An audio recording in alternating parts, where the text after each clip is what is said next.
Alright, greetings and salutations, welcome to my amazing show. Once again, I'm your host, the great and mighty Mr. Perez, and today I'm playing some more NieR Replicant. Yeah, I got ending A last time, so now it's time to start my ending B run. So without further ado, let's go ahead and jump right into this.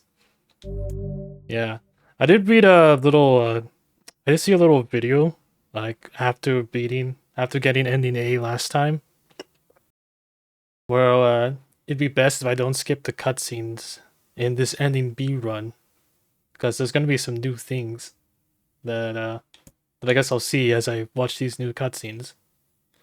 I can skip them though in my ending C/D run though, so that'll save me some time at least. But yeah, let's jump right back into this.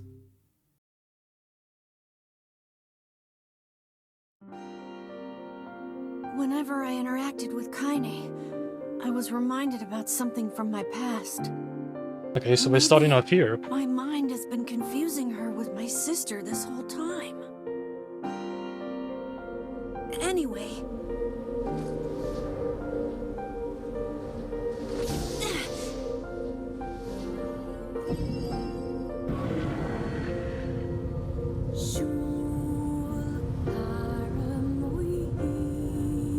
Yeah, let's get Kaine out of there.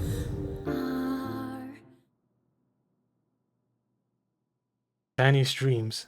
Discrimination.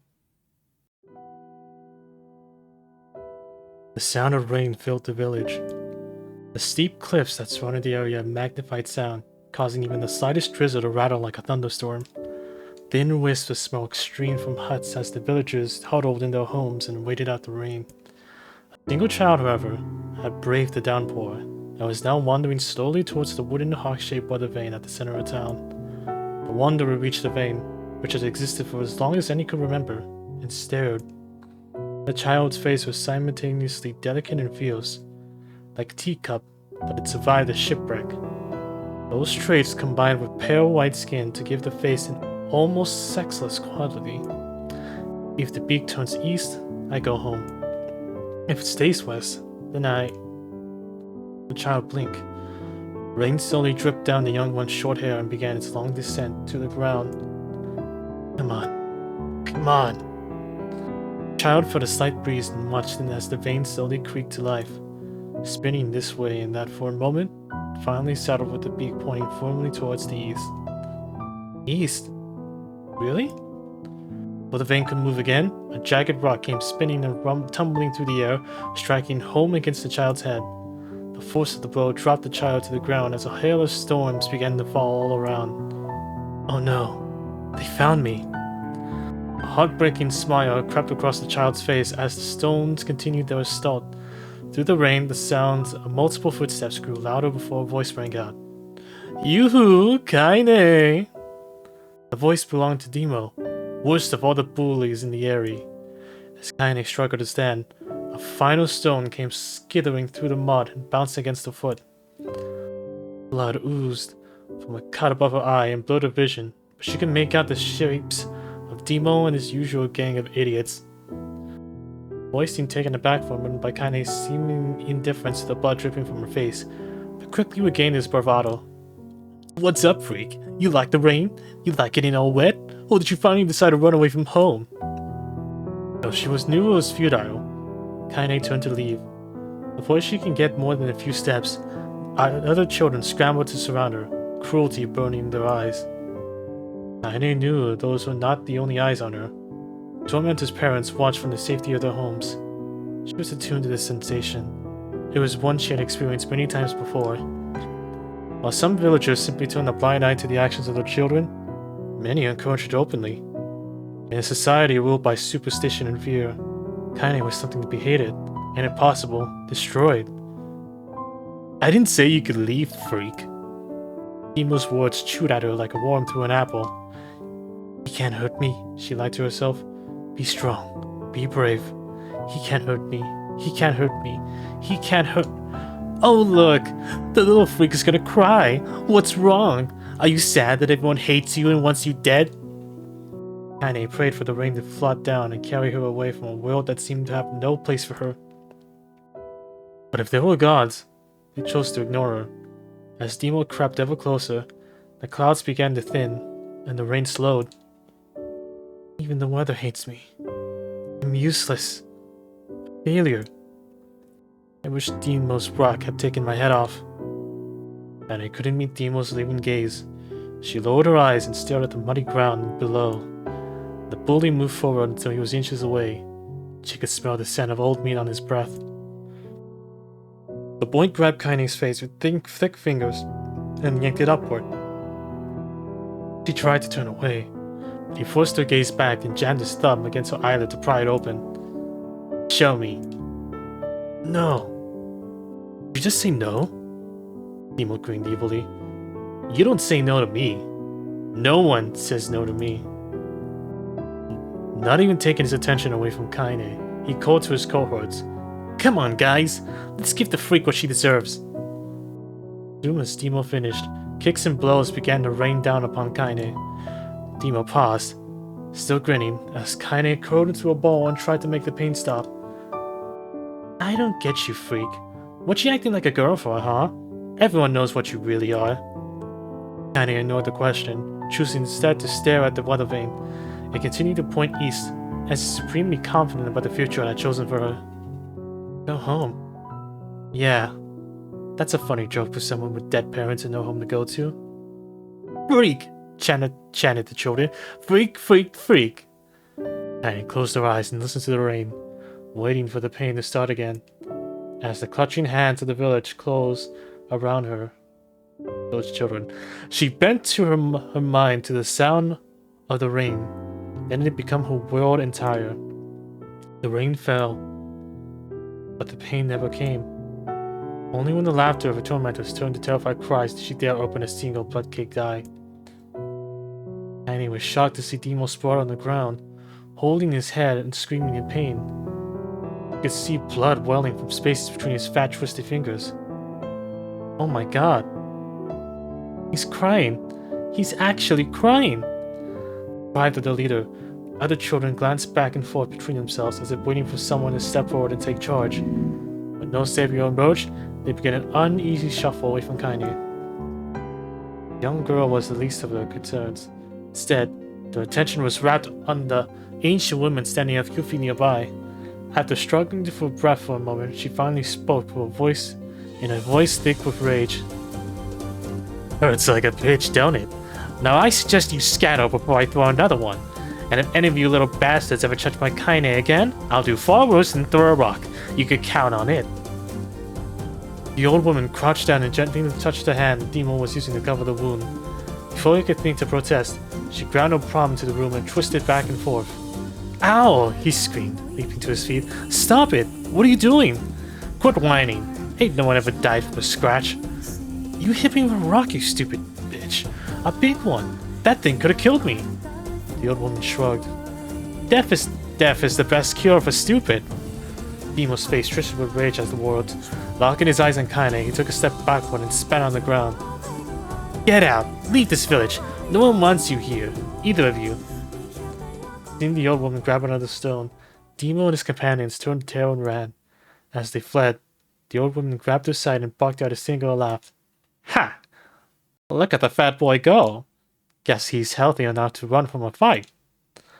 The woman's smile faded as she turned her attention to Kaine. Kneeling down, she removed her shawl and placed it around the young girl's shoulders, then produced a cloth from the folds of her dress and began blotting out the blood on her forehead. Oh, Kaine, she said. Why didn't you fight back? You're stronger than that lot. The words of her grandmother stung Kaine. She turned away. Don't be nice to me, she said. I don't deserve it. Nothing matters anymore. Her tears, held in check for so long, finally began to fall on the muddy ground below. Everyone hates me. They think I cause bad things to happen. They think I'm a freak. I wish I were dead. Kaine's tears turned to sobs. She felt her grandmother's hands on her shoulders. Despite her advanced age and diminutive size, she was a woman of surprising strength, and Kaine found herself unable to turn away. Don't talk like that, girl. It's a river wide and deep that flows between the realms of this world and the next, and it grants no mercy to any that attempt the crossing. You've got a duty to fight until your last breath. Understand? The old woman tightened her grip and tried to still the tremor in her voice. You know the pain of losing someone close to you, Kaine. You know because you survived it. As the words hit home, Kaine was struck by the force of her love for the old woman. As a young child, she didn't even know of her grandmother, but when her parents died, the woman quickly accepted her as her own. Grandma, as Kaine called her, was cunning, vulgar, quick to violence, and the first few years together had not been easy. But with each year that passed, Kaine and her grandmother had grown closer. However, it was only now, sitting in the mud with tears and blood caking her face, that Kaine truly understood the depths of her affection. Here was a woman who had seen hard times, who had seen death, who had fought through all of these things, and somehow emerged on the other side. If anyone could understand Kaine's pain and loneliness, it was her. Do I make you sick, Grandma? Of course not. Don't be an ass. Kaine drew her grandmother's moth-eaten shawl around her body and shuddered. But my body, it's not normal. If I was normal, then Mom and Dad wouldn't— Hush, interrupted Grandma. I'm not hearing another word of this nonsense. You're my granddaughter and I love you, and if folks have a problem with that, they can just go to hell. With that, the old woman reached out and placed a wreath of dried flowers in Kaine's hair. The skill it took to bend the flowers without breaking the stems or losing a single petal was remarkable, and the beauty of it made Kaine want to cry all over again. Oh my gosh! These are Luna tears! Grandma, you made this for me? Luna tears were legendary flowers. Most people could live their entire lives without ever seeing one, and yet your grandmother had somehow collected a dozen or more. Kaine reached up and touched the wreath as if she couldn't believe it was real. Where did you find these? Just stumbled on them while I was out doing the shopping. The old woman turned away as she spoke, leading Kaine to suspect the search had been more difficult than she was letting on. Pains she took to construct the ornament, let alone track down the flowers used in its construction, made Kaine's head hurt. She reached up and gently adjusted the wreath, admiring the way it fell between her fingers. Didn't quite turn out right, shuddered Grandma as she squinted at it. These old hands have trouble with delicate work. But it sure looks good on a pretty girl like you. Kaine blushed and turned away. You think I'm pretty? Of course you are. What a fool thing to say. Thank you, Grandma. Her grandmother smiled. We're gonna be fine, you and me, she said. As long as we got each other, we'll be just fine. Kaine took her grandmother's hand in hers, and two of them struggled to their feet. As they began the long walk home, Kaine gripped the hand with all her might, as if trying to stop smoke from drifting away on the wind. The rain had stopped. Kaine stood beneath the weather vane, watching it spin in lazy circles, no longer caring about the direction it faced when it stopped. I don't need to escape. I have a home now. Grandma loves me, and that's enough. Even if it's us against the world. Kaine let her gaze drift up past the vane and into the cloudy sky. The last faint hints of a rainbow were slowly fading. As she turned and headed for home, the lights scattered into a million particles and vanished, seemingly taken away on the breeze. Her dreams, daily life. A lot of reading.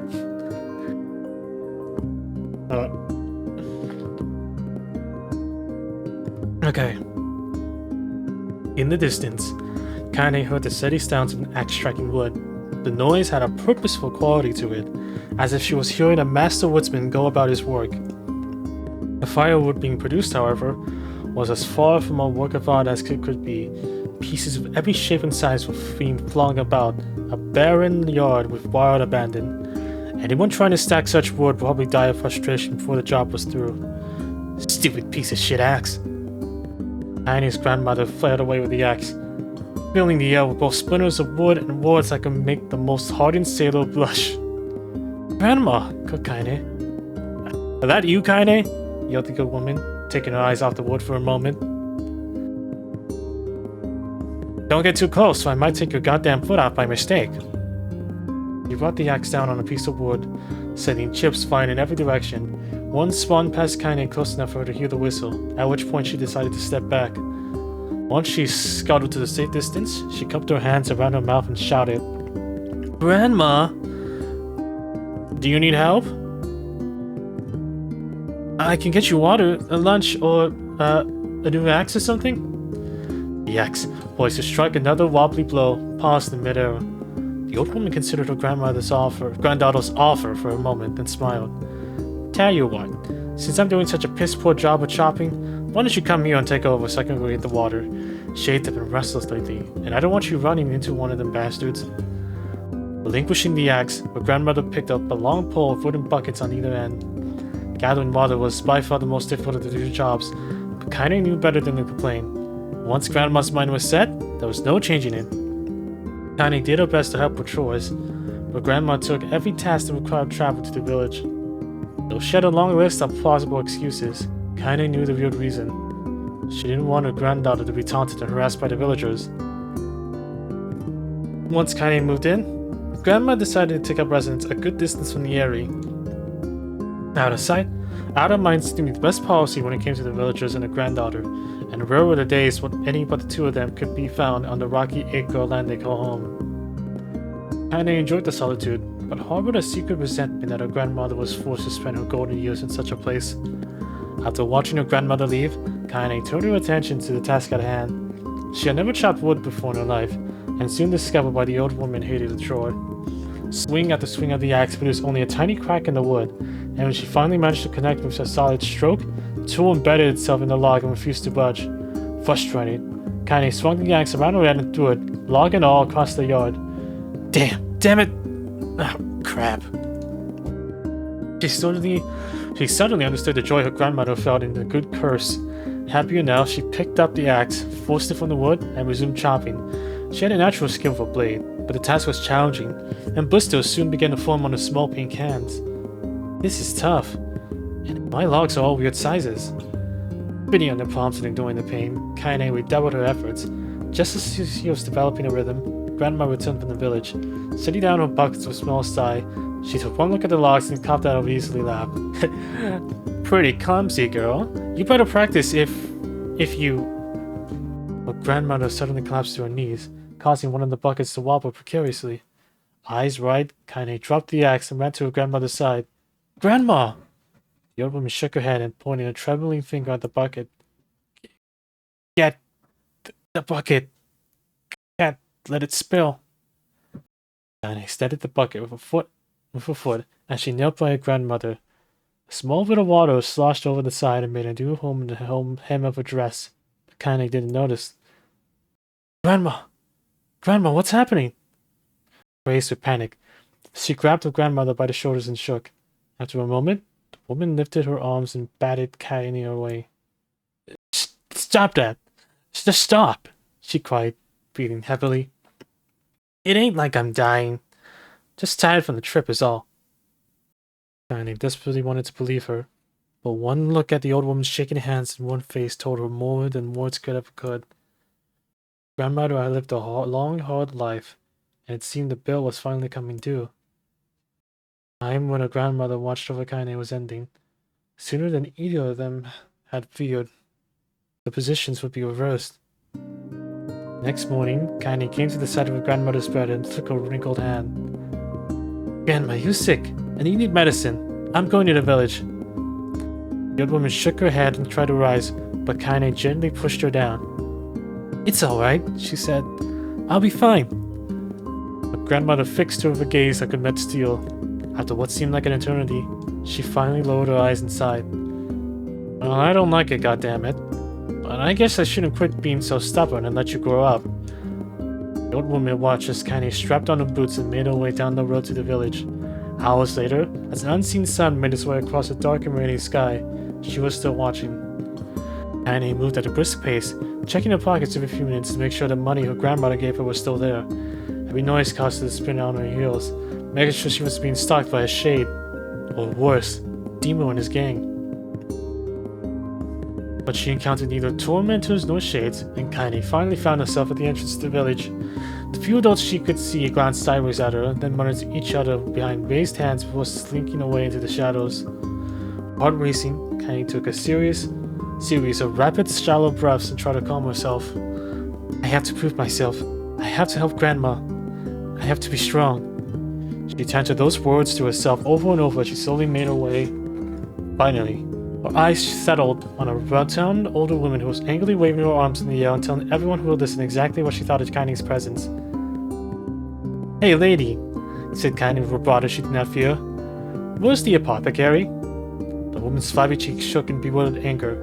How dare this thing speak to me? They seemed to say, while Kaine saw that her eyes had a different emotion, fear. Yeah, we're both scared, lady. Trust me on this one. Which way? Kaine repeated. The woman pointed at a small building to her right before hitching up her dress and stumbling off in the other direction. Kaine cringed, expecting the stone to come flying from the assembled crowd, but none came.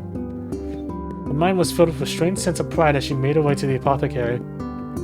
The doom emotion had little time to take root, but as soon as she opened the door, she noticed a familiar customer at the counter. It was Demo. He'd clearly been sent here on some kind of family errand because his gang of followers were nowhere to be found. Oh my god. What are you doing here, freak? Insult was still without force, and Kaine happily ignored it. Stretching on tiptoes to see over the counter, she asked the shopkeeper for the medication. Ha!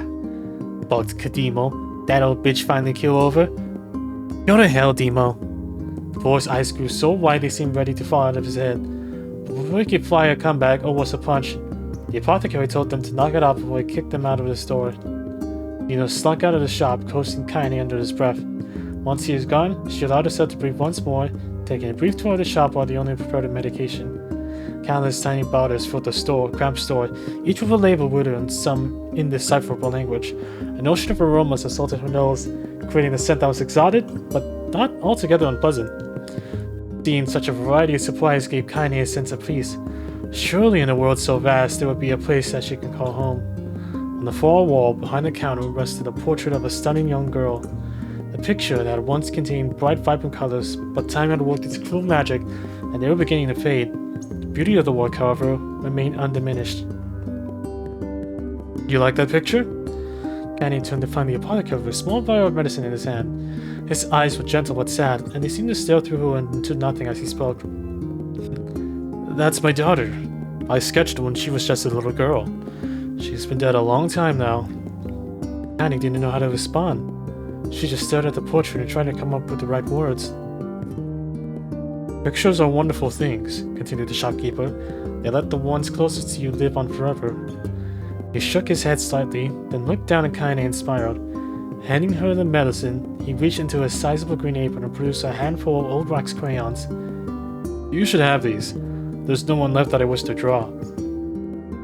Kaine took an indecisive step back, causing the shopkeeper's face to darken. Yes, I've heard the rumors about you. It's a small village and word travels quickly. Between you and me, I'm not sure which of them to believe, but I also don't think they matter much. I know your grandmother, Callie, and I think the way she was driven out of this town is just deplorable. Grandpa's name is Kaine? Thought Kaine is... Callie? Thought Kaine suddenly. She was still mulling this new fact over in her mind as she reached down and gently took the crayons on the apothecary's hand. Your grandmother's an old friend of mine, he yelled as Kaine scooted away yet again, and I owe her much. I wager she would like it if you drew a picture of her. Yes, I think she would like that very much. Kaine muttered a quiet agreement, but inside her heart was bursting. Never before had a villager treated her with anything but complete contempt. It was a tiny, almost imperceptible step, but it was a step nonetheless. And with enough tiny steps, she might one day discover the rest of the world. Kaine returned home. She found her grandmother asleep in her bed. Her feet were blackened and raw, even bleeding a bit in places, leaving Kaine to think that she'd been pacing about the room until exhaustion finally caught up with her. She placed the medicine by her grandmother's pillow and turned to leave, but found the old woman's hand clasped around her arm. Back already, are you? Asked the grandmother with a yawn. Come here. Let me have a look at you. Grandma stand up and examined Kaine from head to toe. Finally satisfied that nothing terrible had befallen the grandchild, she leaned back and allowed herself to relax. Well, how was it? Those bastards gave you any trouble? It was kind of fun, said Kaine with a small smile. No, seriously, it was. Fun, eh? Asked her grandmother in a voice which replied she believed anything but. Uh-huh. So anytime you need them on the errand, just let me know. As she spoke, Kaine removed the crayons from her pocket. After a brief explanation of the source, she informed her grandmother that she was going to sketch a portrait. A portrait of me? No, ridiculous. No one wants to stare at an wrinkled old crone. But Grandma, it'll make you live forever. Holy shit, said her grandmother, throwing back the sheet from her bed. Living forever would just piss me off. Now put those crayons away and help with dinner. But Kaine would never lend. In the end, Grandma found herself leaning against the wall of their house, as if posing for a master artist. Kaine took up the crayons and edited the subject carefully, then set to work. Just as her grandmother nodded to nod off, Kaine finished the piece. After staring at it for a bit, she released it from her grip and let it slowly drift to the floor. It's terrible. It doesn't look like you at all. I'm sorry, Grandma. I thought these crayons would, make drawing easy or something. The old woman's eyes stared at her granddaughter's disappointment. Well, let me be the judge of that, she said, ignoring the pain in her back and reaching for the paper. The sketch could have been a person's face. It could have also been a boulder, or a lump of clay, or an incredibly misshapen loaf of bread, all rendered in a chaotic array of colors. The old woman stared at the picture for a long time, then slowly wheezed out a laugh. Oh, Kaine, she said between laughter. You truly are my blood. You're as clumsy as me, and I love it. But, hush. I won't hear any more bull about how ugly you think it is. It came from the heart, and I'll treasure it always. True to her word, the old woman gave the picture a place of honor above the kitchen table. In the days that followed, Kaine would often catch her staring at the portrait with a strange smile on her face, an action she interpreted as a silent, mocking laughter. A week later, Kaine consented no more, and asked her grandmother to take the artwork down. Posh, said the old woman. I'll take this down when they roll me in my shroud. She pondered this for a bit, then turned to Kaine and dropped on one knee. Listen to me, girl. Seeing this picture makes me happy in a way I've never felt before. And it makes me want to go on, so that someday you can feel the same happiness. It was a moment that burned itself in Kaine's memory, a perfect blend of pride and love and joy that came together to form a lifelong remembrance. She swore to never forget this moment, to never forget the old woman who had made her place in the world possible. Time moves on, people and memories move in and out of her life, like ghosts passing through a hole. But this moment will be different, Kaine swore, because I will remember it forever. Forever. Oh man, there's a lot of these dreams. Separation. Kaine listened to the sound of crackling firewood and stared at the black object on her plate. She'd been pushing it around the wooden disc for a good 10 minutes, ignoring the bemused stare of her grandmother. Finally, she summoned her courage and gave the object a brief sniff. A sharp bitter stem flew up her nostrils and made its home there, causing her face to twist with disgust. Grandma, I can't believe you want me to eat a bug. The old woman threw some more wood under the cooking pot and snorted. It's no bug, you fool girl. It's a berry. Why the hell would I be feeding you bugs? Yeah, well, it sure looks like a bug, said Kaine, and I think it's bird or something because it smells terrible. With that, Kaine held her noise and threw the berry in her mouth, chewing as little as possible. Oh yeah, that's terrible, alright. Why, you little brat, laughed the old woman. Look at the sass on you. You've been spending too much time with me, and that's a fact. How many of these are there? I'm actually curious.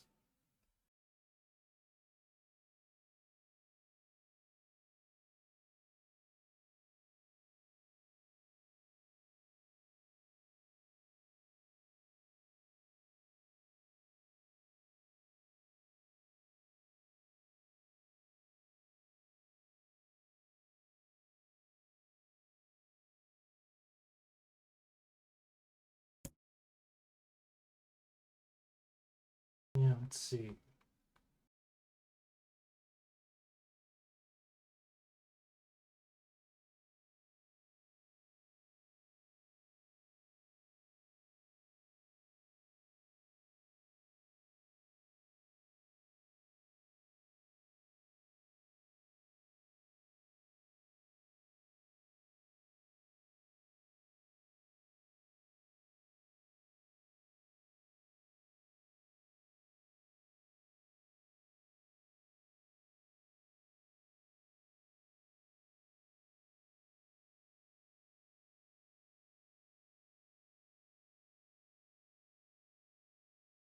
Okay.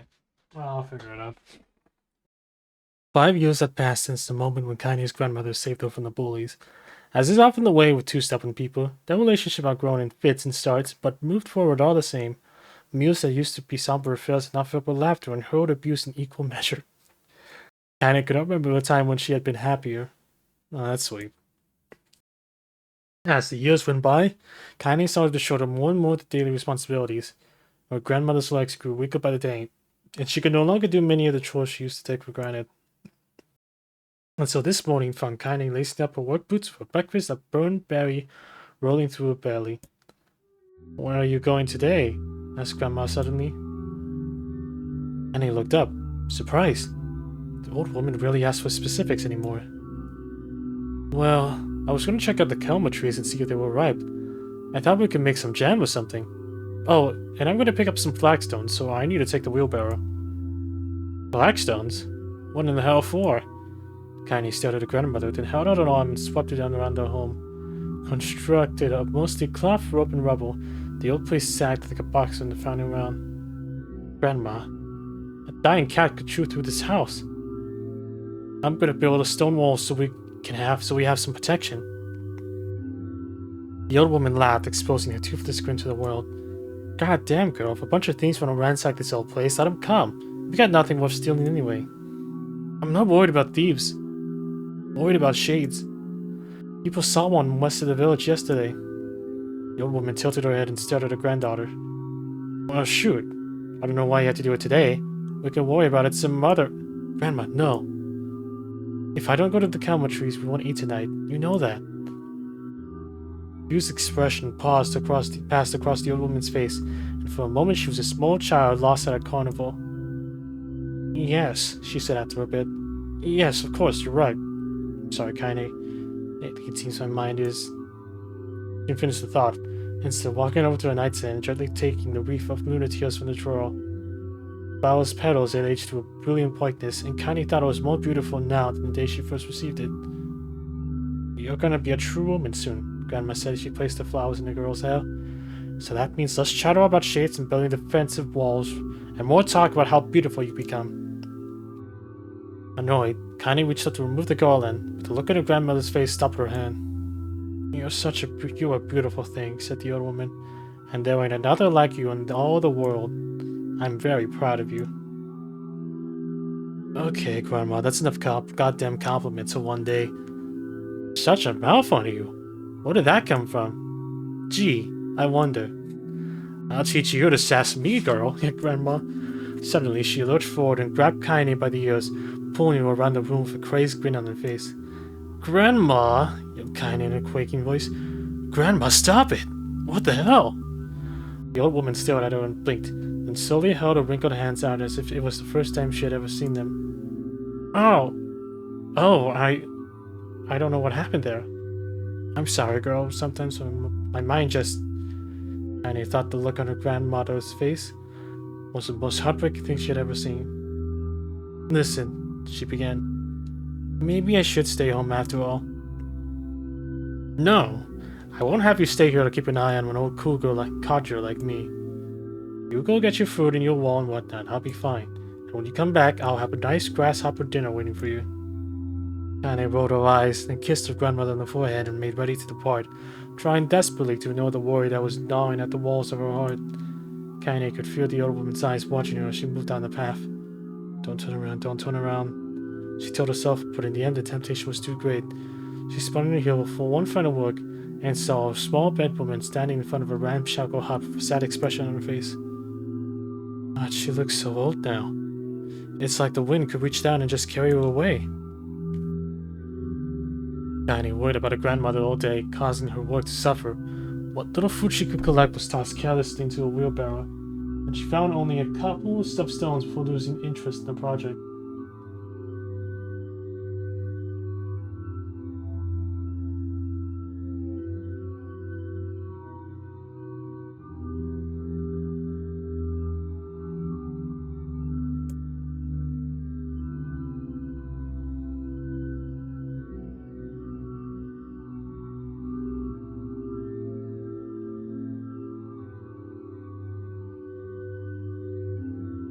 Okay.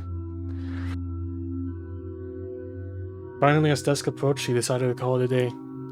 Cursing herself for the lack of focus, Kaine pushed the nearly empty wheelbarrow back down the path. As she crested the final hill, she suddenly froze in place. The wheelbarrow fell from her fingers and collapsed on its side, sending a few pieces of wrinkled brown fruit rolling back down the hill. Her gaze was transfixed by a thick black cloud that hovered just ahead. Tracing its path with a finger, Kaine suddenly felt her stomach gnawing on itself. No. Gods no. Her grandmother's house was ablaze, the flames licking up as if it was trying to touch the sky itself. Grandma? Grandma! Kaine ran then, faster than she'd ever moved in her life. Once he tripped on a stone and went sprawling into the rocky ground. But she slept to her feet and continued running, unmindful of the blood that spilled from her wounded hands and knees. As she got closer and closer, Kaine's mind began to race in time with her footfalls. It's too dark. It's too dark. Not just fire. Can't be fire. Too much smoke. Gotta save her. Gotta save her. She burst into the front yard and came to a sudden halt. Her worst suspicions confirmed. The smoke from the fire was mingling with thick, inky blackness of enormous shade. The massive creature supported itself on 3 twisted feet, and its sheath balanced the remains of a large armored terror. Scales, horns, and claws sprouted from its body in a random chaotic pattern, giving it the appearance of a lizard designed by some insane god. Seeing Kaine, it let out a roar and flicked its tail, sending a small whirlwind spinning around the yard. For a moment, the creature retreated into a shimmering inky blackness, as if her mind was unable to comprehend that such a thing could actually exist. But then the spell hit her, a blend of rotted meat and excrement, and the horror became real once more. The creature bellowed again, and this time Kaine responded with a scream of her own. "Alright, you bastard," she thought as the scream echoed off the high cliffs around him. "It's you or me. Let's go." The shade eyed Kaine with bemused interest, and then began looking from her to the house and back again, as if urging her to look at the destruction that so gleefully wrought. With dread building in her heart, Kaine glanced at the house. Through the smoke and flames, she spotted a small figure struggling to escape the ruins. "Grandma!" At the sound of her voice, the old woman began waving frantically. "She's alive," thought Kaine. "Alive!" Kaine's legs sprang to life as she raced across the yard toward the flaming wreckage of the house.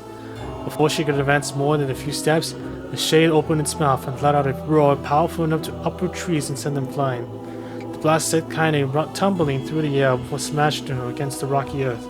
Stars danced in front of her eyes as she tried to remember how her legs worked. Get up! Get up! Get up! Get up! Get up! Get up! Now! Kaine struggled to her feet. The shade stomped toward the house and pinned her grandmother to the ground with the tip of a claw. The old woman struggled to move the claw from her stomach, but she might as well have been pushing and mounting. She coughed briefly, sending a small spray of blood into the air. Then collapsed to the ground, her energy spent. Kaine lurched to her feet, only to fall back to the earth with a gasp. Her ankles were on fire, one or both of them was surely broken. Ignoring the pain that screamed through her body, she began dragging herself across the ground, leaving a drunken trail of dust and blood in her wake. "Grandma, hold on, just a little longer." My grandmother's face was turning blue, her eyes rolling back till only the whites were exposed. Kaine pulled herself across the ground with maddening slowness, the distance seeming to increase with every second that passed. Shade glanced between the two women and flicked at its tail, its giant mouth turning up at the corners. Short, panting breaths belched from somewhere deep inside its core. Bastard, laughing at us. She had no idea how such a mindless creature could experience emotion, but there could be no doubt that she was taking joy in the suffering. "Yeah, I see your plan." The shade moved its claw slightly, allowing Grandma to breathe again. It was clearly keeping her alive, only to snuff out her life, but Kaine was close enough to touch her. "I'm gonna kill this bastard." Summoning all her strength, Kaine rose to her feet. There was a sickening snap from her right ankle as the foot twisted backwards, but she forced it from her mind and began to hobble towards the monster. Pulling a small knife from the pouch at her waist, she leapt on the foot that pinned her grandma and plunged the weapon deep. Take a little sip. "Give her back," she screamed. "Give her back to me!" It was like stabbing a rock. After a few swipes, the knife broke at the hilt with a dull snap. The shade panted laughter again, then raised its tail instead of rushing towards the young girl that was latched to its foot. Kaine never had a chance. Until it struck her square in the chest and sent her crashing into the burning wreckage of the home. As she laid on the ground with blood pouring from multiple wounds, a small, weak voice spoke up. Kaine? Kaine's vision blurred, but she forced herself to focus on the sound. Finally, her eyes cleared enough for her to make out her grandmother's hands reaching out to her through the smoke. Grandma? Kaine, you gotta run. You can't best this one. Kaine grabbed the hands and held on with all her strength. Grandma, come on. We have to go. The old woman coughed loudly. One of her hands, slick with blood, slipped from Kaine's grasp and thumped to the ground below. Grandma, no. No! I said run, goddammit. You have to live. You have to get through. The thought would stay forever unfinished. Before she could say another word, the shade's claw's foot descended, smashing through the remains of the roof and down upon the shattered figure of the old woman. Blood oozed from gaps in the creature's toes at the terrible putrid smell assaulted Kaine's nose once again. She stared at the foot, dumbfounded, convinced that what she was seeing could not possibly be real. When the creature finally lifted its appendage, all that remained underneath was a twisted, unrecognizable mass of rubble and red. The grandmother was gone. Kaine blinked, trying to feel the hands which had been in hers just a moment before. For a fleeting instant, she could remember the warmth of that embrace, the trembling of the fingers, but then the sensation drifted away on the breeze and was gone. Memories flashed through Kaine's mind, one after the other, faster and faster until it became a meaningless jangle of noise. Kaine screamed then, a thunderous sound that echoed off the cliffs and seemed to roll away forever. The shade eased forward, black ichor pouring through its mouth and dissolving into smoke on the ground below.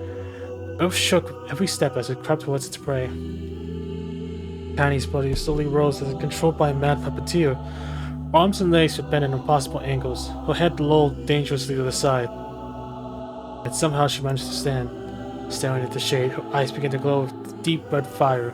The creature, so confident just moments before, took a slow, hesitant step back, trying to discern if this broken human could possibly pose a threat. Kaine seized the moment, laughing like a lamplighter. She leapt into the air and plunged the shadowed hilt of a knife deep into the leg of the shade. The shade shook Kaine off like a fly, sending her crashing to the earth once again. Her chest rose and fell slowly as if a great weight were resting on it. Moist sounds of pain echoed through her mind. Something warm and thick loose from her ears. Is that blood? Think it is. Think I'm bleeding to death. No, can't die. Grandma told me to live. Deep inside Kaine's mind, something finally broke. The sound, the pain, the smoke and flames, all of it faded away until all that remained was a single incantation, repeated over and over again. Kill it. Kill it. Kill it. Kill it. Kill it. Kill it. A lot of killing. Kill it now. As the smoke that was Kaine slowly began to flicker and die, she felt the desire to kill and the desire to live blend into one. The distance between heartbeats grew longer and longer and longer. No, okay.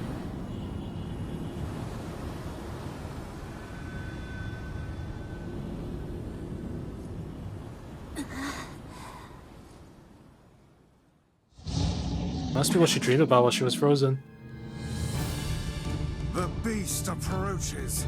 Oh, I know. Oh yeah, we're gonna fight this guy again.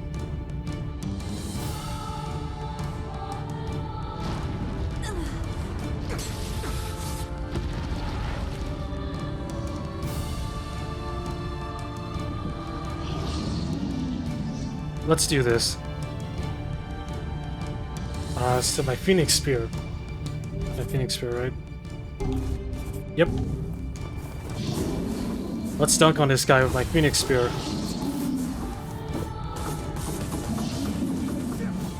What anger this creature must have. How did it even survive these past 5 years? I'm not gonna let this happen again. It dies today. My sword feels lighter. It's not the blade, but the skill of the user. Strike it down.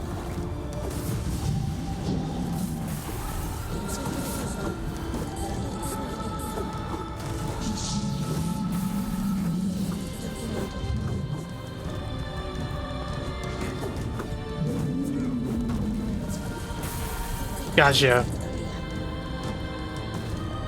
Yeah, my Phoenix Spear is too good.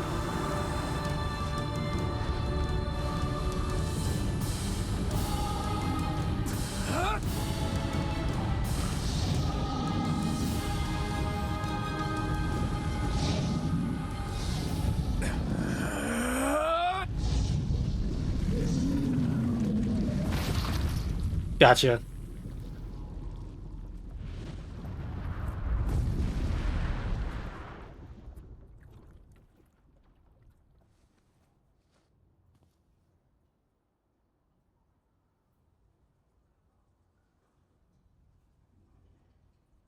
Yeah, so yeah, those dreams kind of explain her nemesis that we killed in the first part. Oh, another one. Gently, weakly, softly. The shade, sure that its tormentor was dead, turned and stomped off towards the horizon, stopping along the way to bellow one final roar. Could kill it. Shamed beyond imagining, Kenny tried to turn her to the side, but only succeeded in coughing up a huge gout of blood.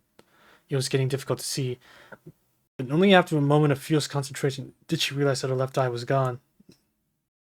Laughing to herself, she turned the remaining eye to the ruins of her own and noticed a ragged stump arm resting a few feet away. Yeah, that's mine, she thought with a mad giggle. This is gonna make clapping a real bitch. Huh, cried a sudden voice from the depths of her mind. Finally gonna die, are you? Well, you had it coming. Go to hell, Demo, she thought against the assailant. Go to hell before I pluck out your eyes and feed him to a dog. The voice of her childhood terror evaporated into smoke, only to be replaced by another, more recent voice. Hold still, said the apothecary, materializing from the ruins like a ghost. I want to draw you. That way you can live forever. No, stop. Don't want to live forever. I want to die right here. I see, he said quietly. Was that what you want? The spectral stopkeeper fluttered in and out of existence for a moment, then produced a piece of paper and sketched quickly. After a few seconds, he turned the picture kindly and smiled. Since you rejected my offer, I decided to draw someone else. It was a picture of her grandmother, real as life. Kanye opened her mouth to thank the man, but stopped as the picture began to blacken in the middle. Before she could say anything, dozens of multi-legged insects began to swarm across the image, tearing it at it with sharpened pinches. Stop! No! Don't hurt that picture! Kanye reached out with her remaining arm and waved futilely at the air. To her surprise, the insects fell off the picture and to the ground below, while they vanished into tiny black tendrils of smoke. Relieved, Kanye turned a good eye back to the picture, only to open her mouth in a silent scream. The sketch now showed her grandmother she truly was, a smashed, unrecognizable lump of nothing. The apothecary smiled, then broke into a jolly dance. See that? He cried as he danced his jig. It's perfect now. She looks just like you. Ha-cha-cha-cha! I look like that? Oh God, I'm gonna die. I'm gonna die. Drowning in despair, Kanye led her back at the mud, and smoke of a ruined house waited for the end to come. But just before she let everything go, an unfamiliar voice began whispering in her ear. Ain't you got a wish, sunshine? The voice was vulgar and fierce at the same time, as it had been sending as someone found a way to take form. Kanye wanted to scream as the voice crawled under her skin, but her lungs refused to work. You know, a wish? Like a prayer or something? Why don't you get on your knees and start praying to heaven?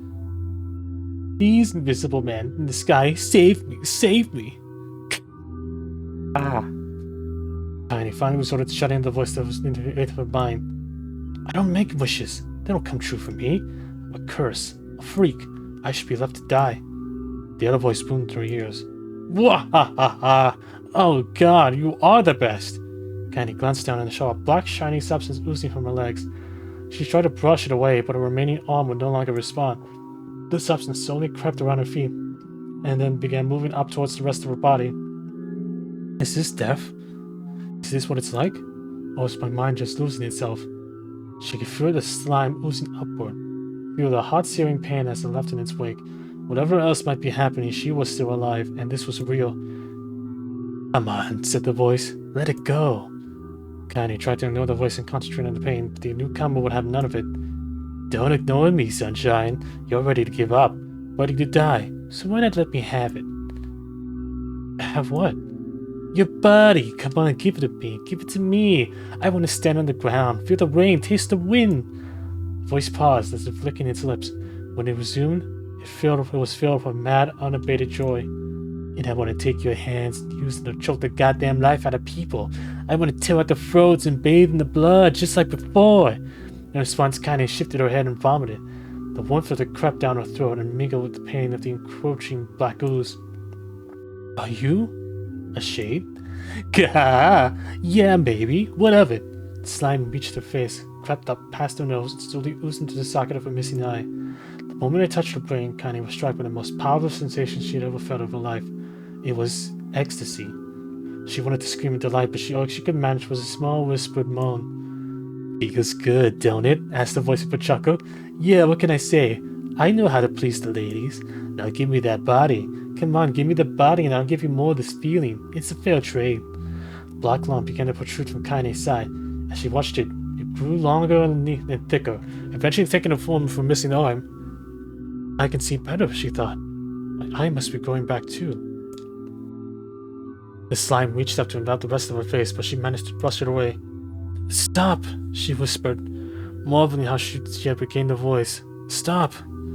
Black Cruz hesitated as if considering this request, then quickly shimmered down her body before disappearing in a cloud of smoke. "Ah, what the hell, Sunshine? We had a deal. I thought you wanted to die." Grandma said, "Can't die yet." A big image of her grandma, bloodied and broken, flashed before her eyes. She saw the shade that had killed her mind and heard its mocking laughter, then closed her eyes and forced the image from her mind. Her whole body was quaking with rage. When she opened her eyes again, they turned bright red. "That thing took my grandmother. I have to kill it before I die." Annie glanced down and saw a mysterious pattern, the pattern of the shades, burn itself into her left arm. "Well, I'll be damned," said the voice cheerfully. "Look at that, Sunshine. I think you and me are going to be good friends now." Kaine stared intently at her arm. The more emotional she felt, the more the letters seemed ready to puncture her skin and begin infecting the rest of her body. The arm clearly had a will of its own now. "Stop! You gotta stop!" Holding her left arm in her right, Kaine took a deep breath and tried to calm herself. "Come on, don't fight it. Hate's my favorite dish and I'm hungry. Let it go. Feel the anger. Burn with the fire of revenge. Thirst for blood. Then go out there and... Shut up! Shut up and get the hell out of my body!" "Your body? Oh, that's rich, Sunshine. Real rich. Look, why didn't you just up and die so I can have this body all to myself? What do you say? I bet those bodies of yours in the air would love to see you dead." Kaine grabbed a nearby shard of gas and tried to saw off the shade-infested portion of her side. Before she could, her darkened left arm grabbed her right wrist, crushing it. Kaine screamed and dropped the shard to the sound of bone crushing on bone filled the air. "Stupid idiot girl. You're possessed now, Sunshine, and there ain't no going back." The voice laughed again, a long, long wail that seemed to go on without end. "Possessed?" "Yeah, possessed. You and me, we got what you might call a timeshare arrangement. Remember how folks used to think you were a freak? Well, wait till they get a load of you now." Kaine looked up, tears in her eye. The sky seemed smaller, somehow, darker. "Is this because of that shade? Is this how they see the world?" "So, listen. I know this whole possession thing seems a bit sudden, but it ain't all bad. There's plenty in it for you, too.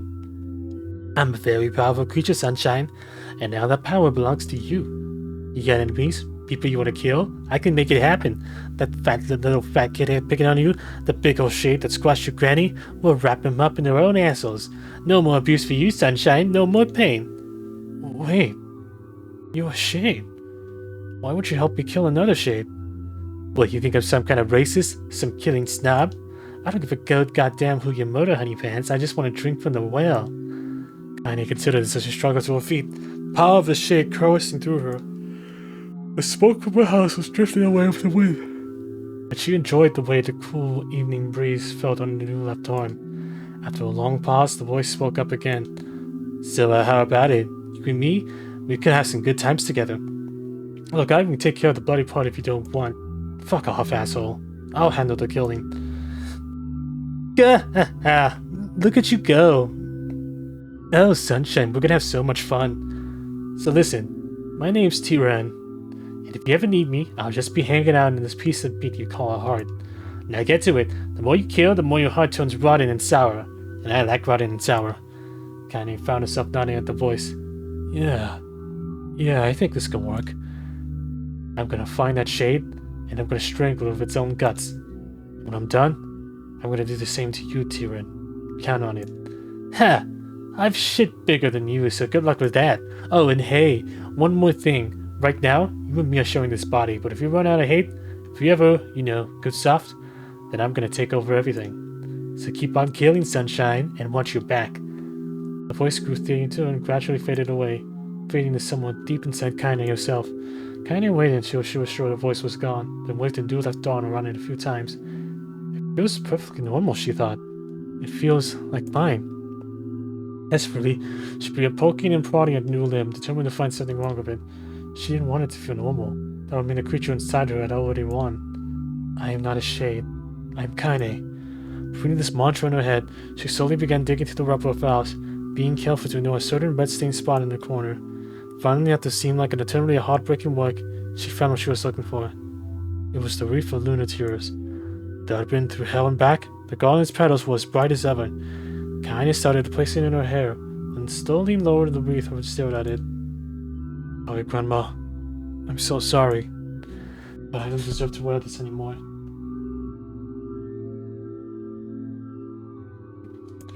I'm possessed, corrupted, a freak. And this time, I don't think there's any going back. Holding the flowers to her heart, Kaine fell to the ground and sobbed.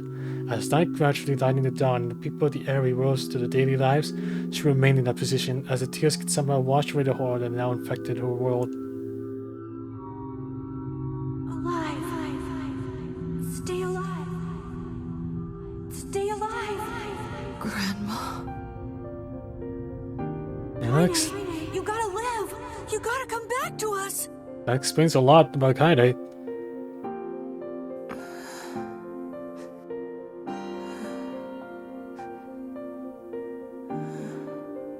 Oh, hey. What's up?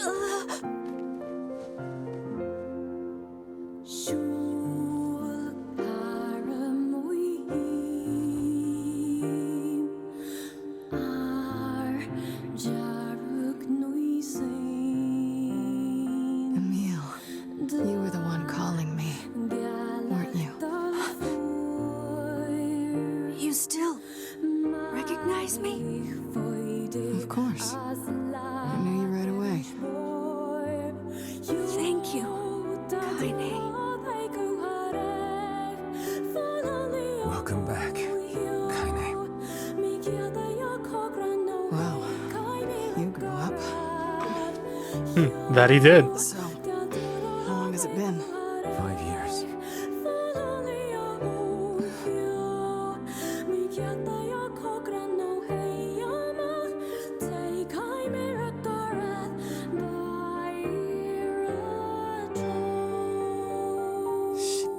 What is it? No, it's... I bet this dialogue I could skip through. Yeah, those little dialogue Kaine scenes. waking from her long petrified sleep. Emil's unflagging kindness. Our reunion was a happy one, and we let it wash over us like rain. That is, until Devila and Popola had to go and ruin it all. Yeah, that's what they did. Annoying for them too. Are you people? This is it. We know you and People as look right, but we'll start.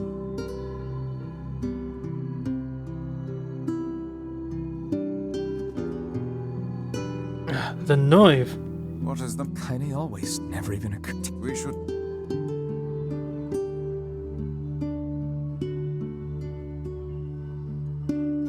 I didn't get much sleep that night. For the first time in my life, I hated Devila. For the first time in my life, I doubted Popola. But those feelings are pointless in the end. They said and did what they did for the sake of the village. To protect it from the horror of the Shades.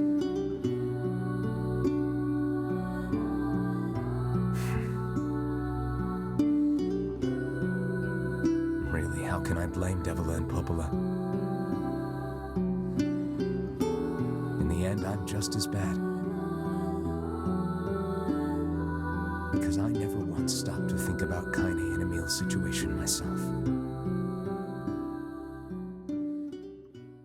I guess not.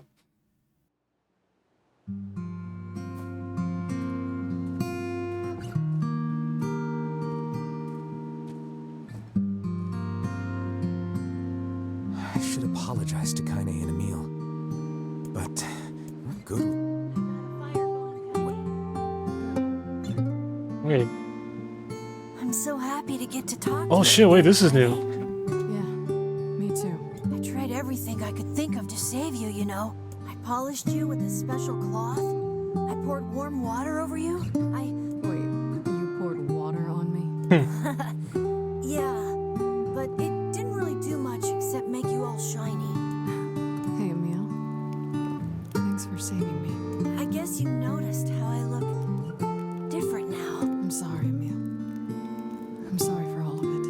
Well, I mean, this new form isn't all bad. You know, at least I can look at you when we talk, right? Hey, so why don't you tell me something about yourself? So I guess we knew about the campfires after all. Come on, I just want to know you better. Please? Fine. This all happened when I was a kid. Before the whole shade possession thing. My body is different. And when the villagers found out about it, they started treating me like a freak. But one person, my grandmother, accepted me just as I was, no matter how bad things got. She gave me the strength to keep going. She's really special to you, huh? Yeah. Oh, hey, that gives me an idea. Since we cured your petrification, we should start looking for a way to cure your possession in my body. I know we can do it if we all work together. Heck, it'll probably be super easy. No, it won't. Let me guess. More warm water? Okay, can we just forget I told you about that? Hmm.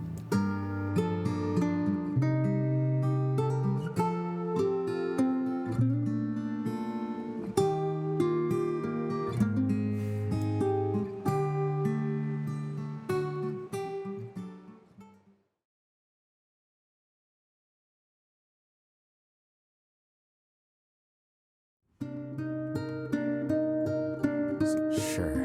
And yet you're... Don't be so... I need to go. Very well.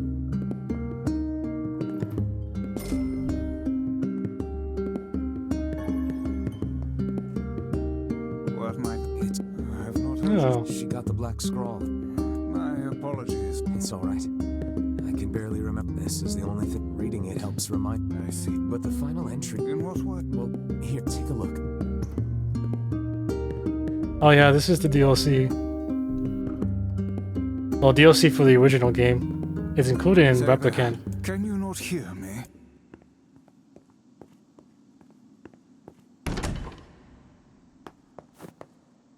Why are you standing about like a slack-jawed ninny? Sorry. Felt like I was dreaming or something. Sleeping on one's feet is quite the talent indeed. Come now, there's the door. Right. Let's go. Ah, this must be Daddy NieR. Nah, I think I'll wait. I don't want to start that just yet. Yeah, I will need to... Yeah, there's like 3 different tiers to this little challenge room. I wouldn't start him just yet though, because I want to unlock the ferry first. Something wrong. I feel as if I've... I know what you mean.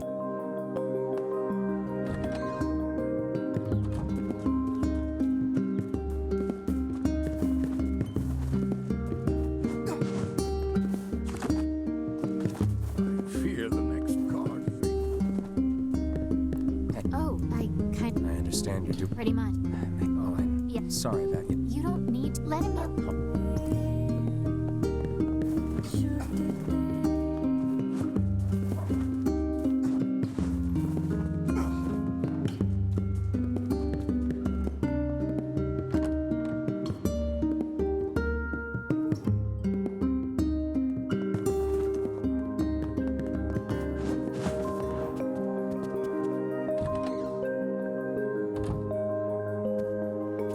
Popola? Look, Stop. yeah, you're just. It's very kind. Oh, you. That's it. But the. Yes, it took. I also at the ferry myth that should make it. Thanks. I feel like I'm. All right. And for There we go, we got the ferry unlocked.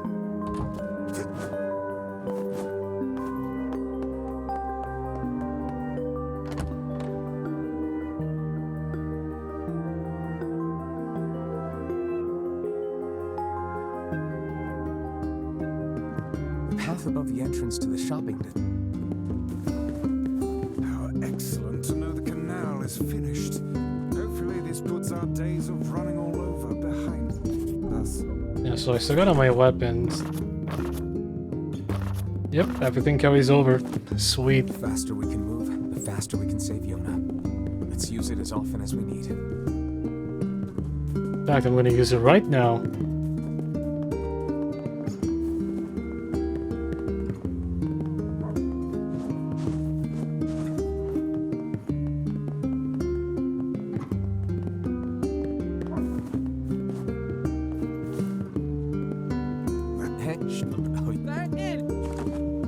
Anyway, actually, let me stop by Seafront. Yeah, I'm gonna accept that one quest I wasn't able to complete last playthrough. First, I need to stop here to get some fertilizer.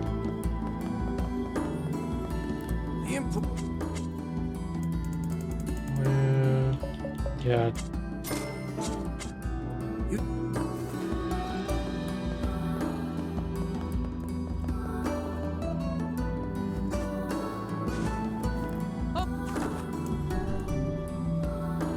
Yeah, set the facade. Technically, I don't need to talk to her. Accept it just yet, but I'll do it now, just so I could take care of that.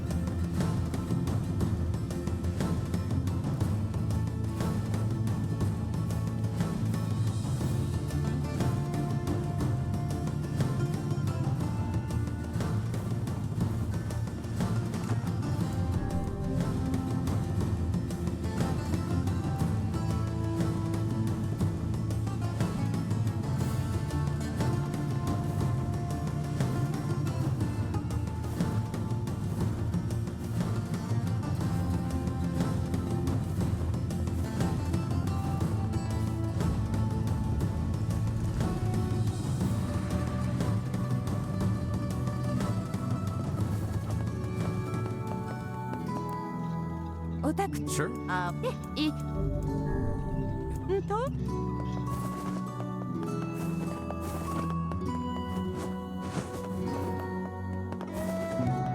Actually,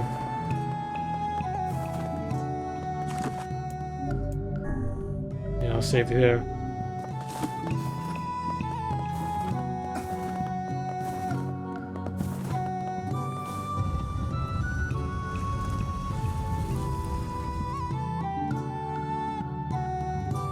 It's hard to believe there are plants that can grow in this desert. Yeah, this'll never work. How do you mean? I mean, if plants could grow here, it would be full. I mean, yeah, that is a good point.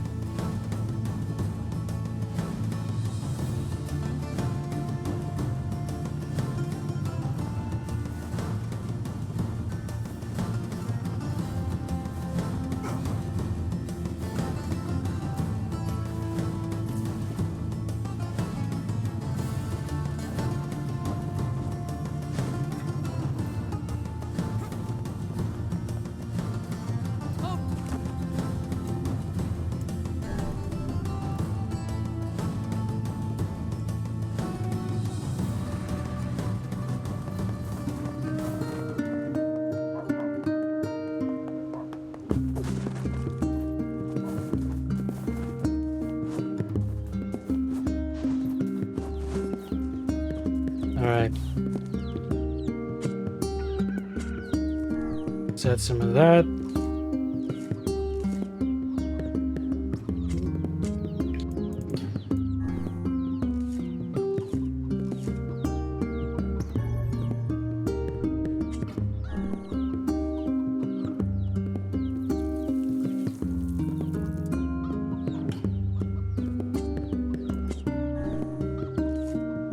Yeah, luckily since I got some pink moonflower seeds already. I just gotta wait at least 2 days for these plants to die. Yeah, real-time days at that. We'll probably check out and look into these next stream.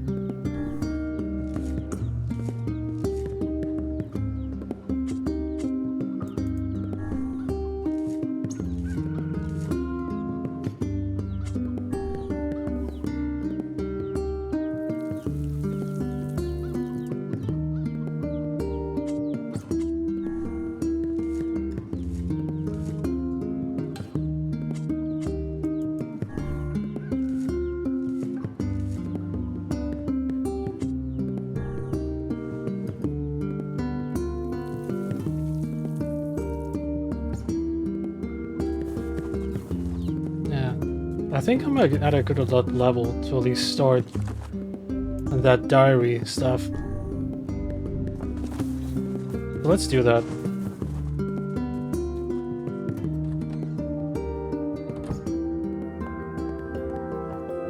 Let me check up here.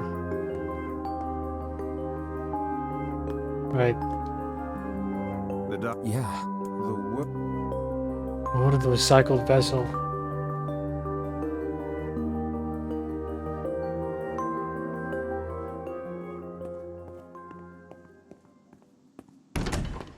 Luckily, with my Phoenix Sparrow and the level I'm currently at, it shouldn't be too bad.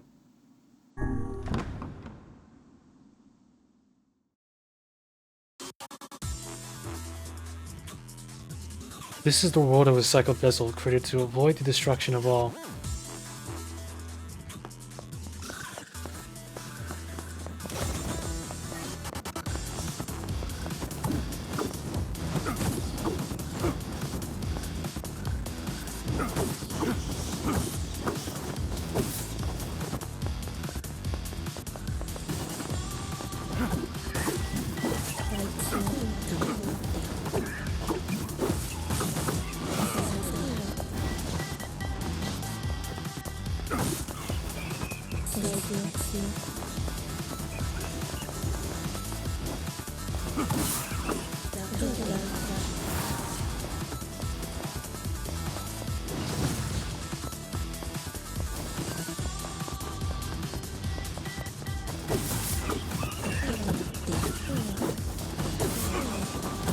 There we go.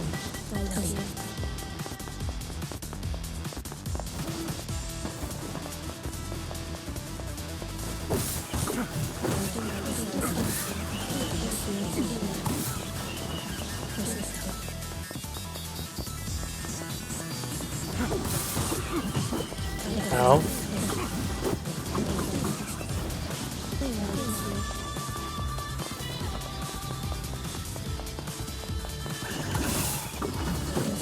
I'm almost done, at least with this room.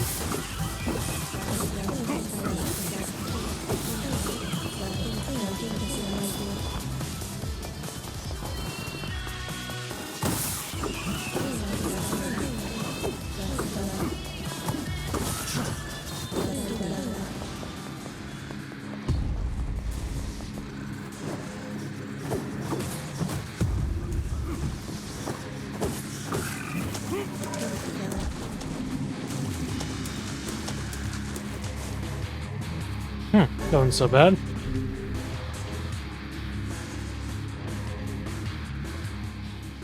The Black Squirrel, a lost destiny, a white book, a false truth.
That's the second one. Soldiers are still calling for white death. They are legion, those who plunge the world into darkness.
Ooh, I'm running low.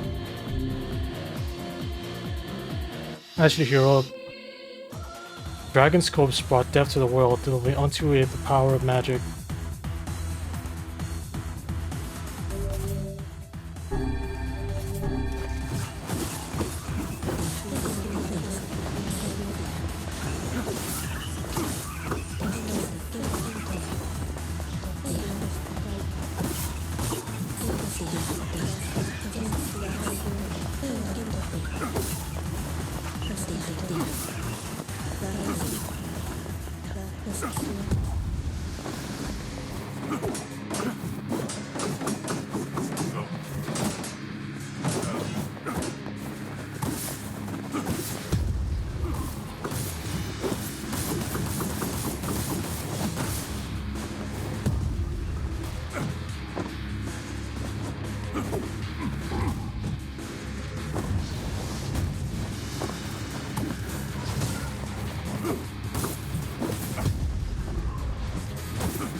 There we go.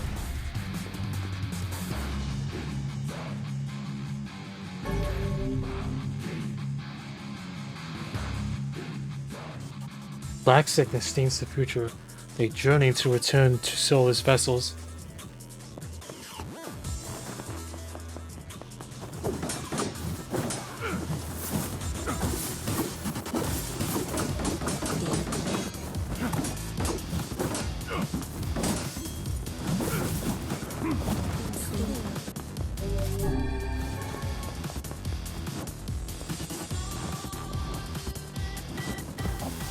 Oh.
Okay.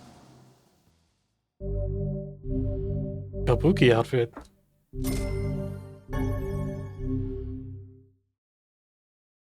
Alright, that takes care of the first one.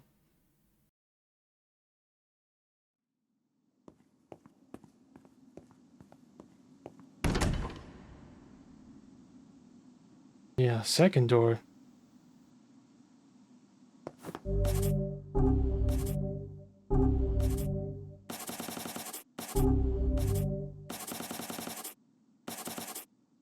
Close embrace. Okay. Yeah, let me go save.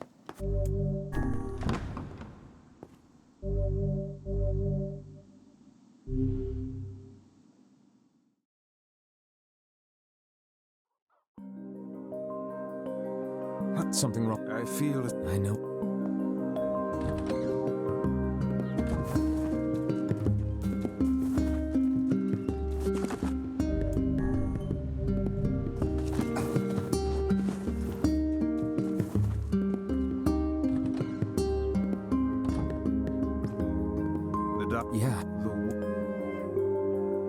Yeah, I'm thinking this is kind of like Birth by Sleep. Well, I need to have separate saves for like each ending if I want to get all of them.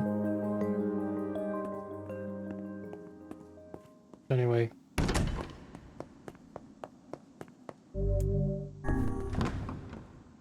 Door 2.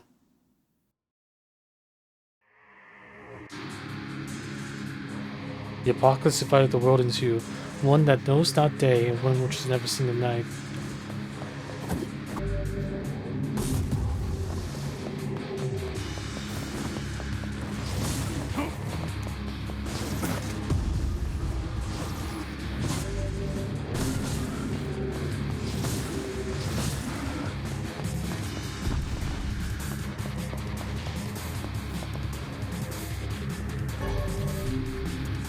Okay.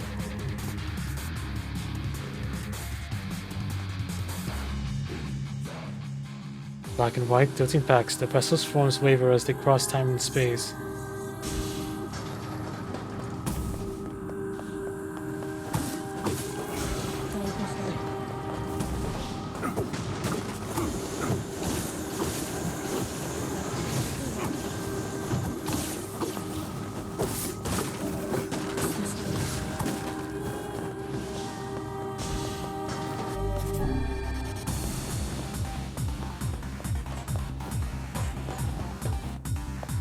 This way.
Seems we...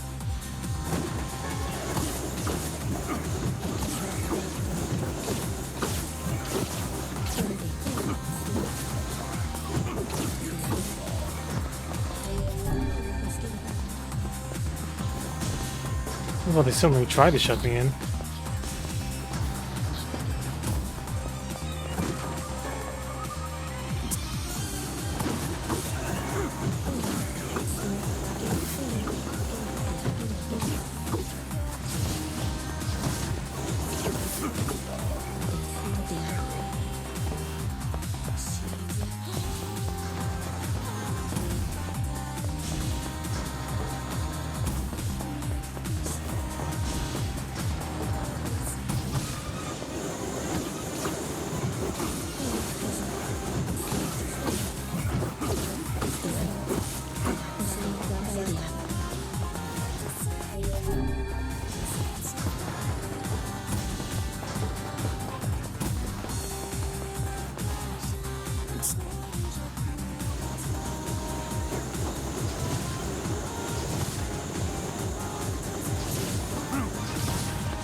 Alright, sweet.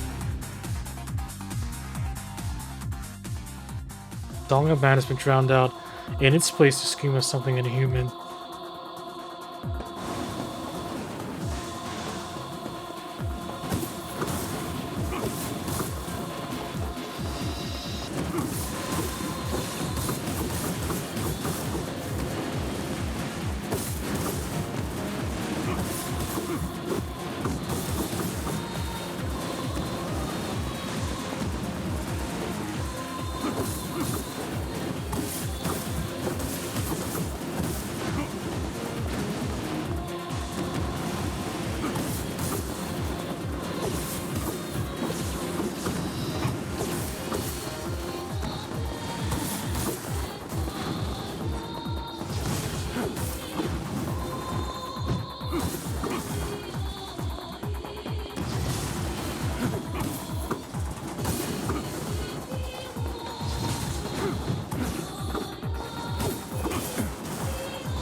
Sweet.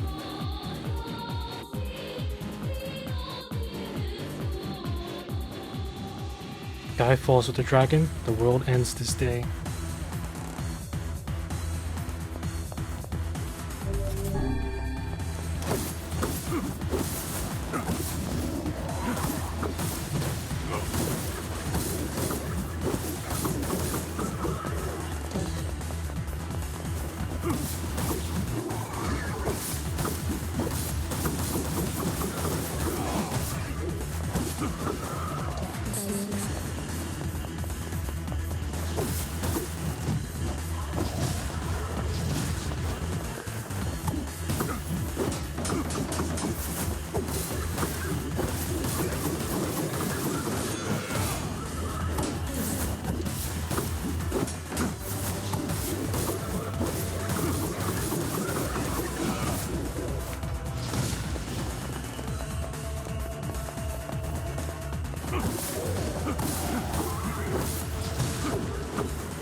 Oh, there you are.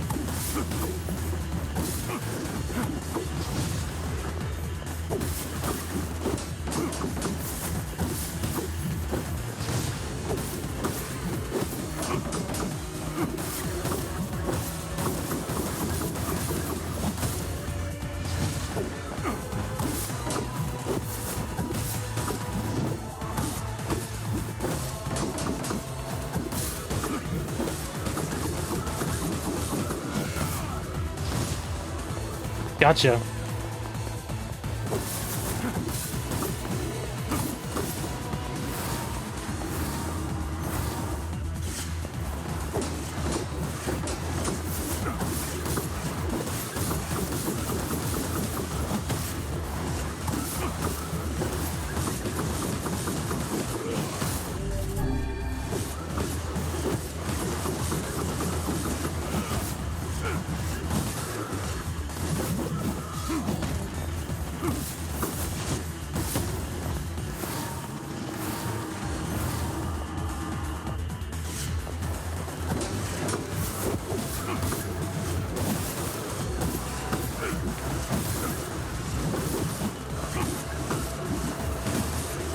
Come on.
There we go.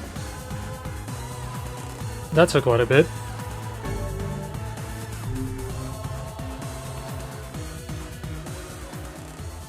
The puppet priest collects the accursed prayers and polishes the vessel.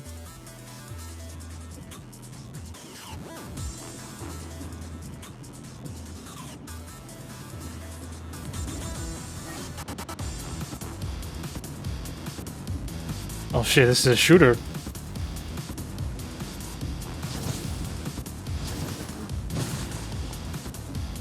I can only use magic, huh?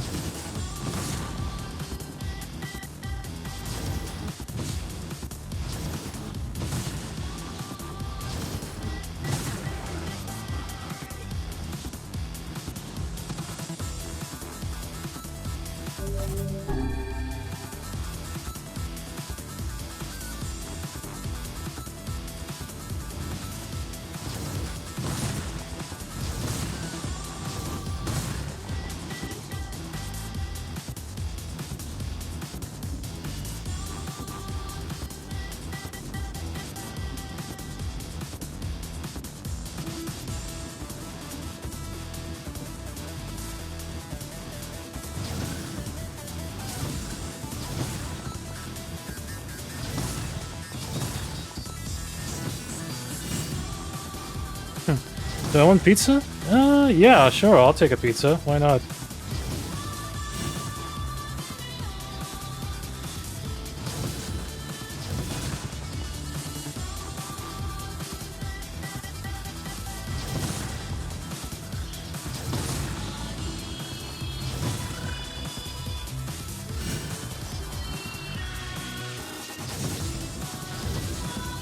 No, can have some people come in our house in a few, I guess in an hour or so, to build a PC. Kind of needed, it's kind of needed for VFE business after all.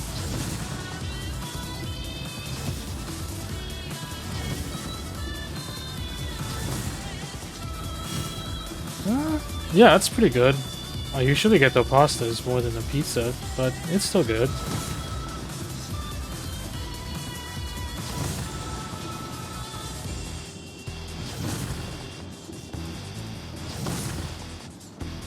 All right.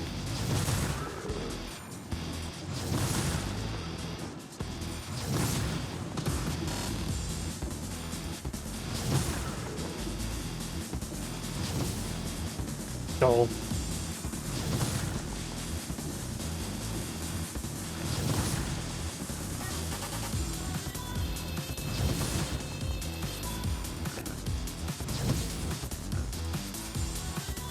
Oh, hey.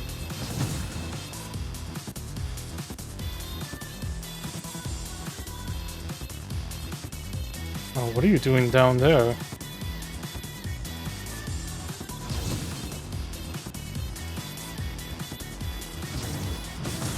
Gotcha.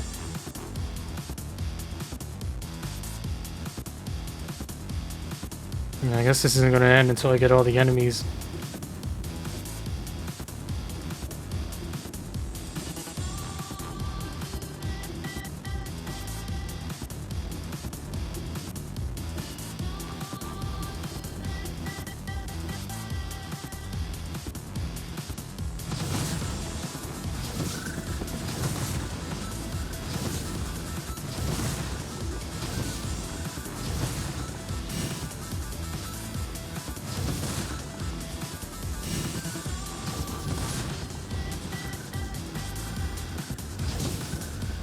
Oh, that post got in my way.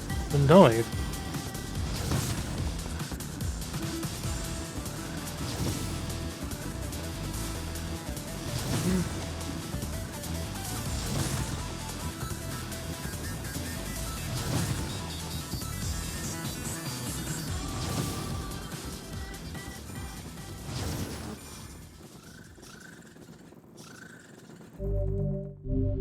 Oh, wait, no, that's it. I just have to survive.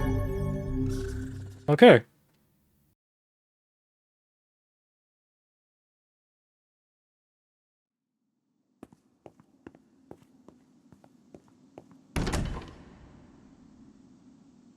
One more door. Right. Let me go save first.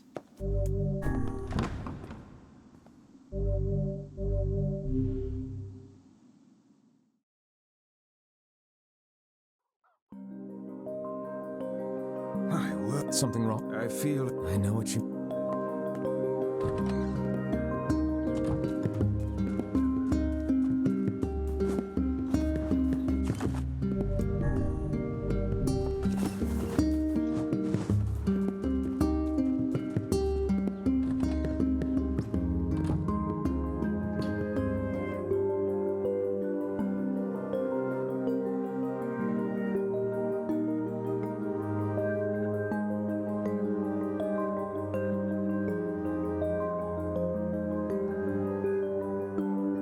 Yeah. The work.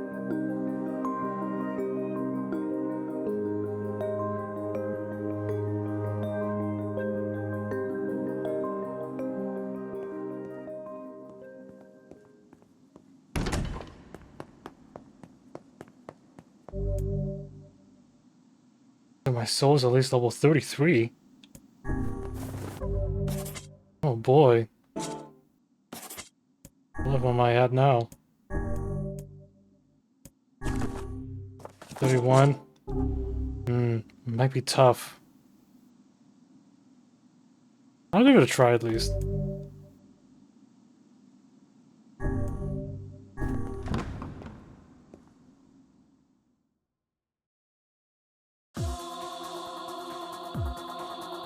So long as his memory exists, so long as Mindcam has hope, a bloody battle will be waged over the holy domain of the body.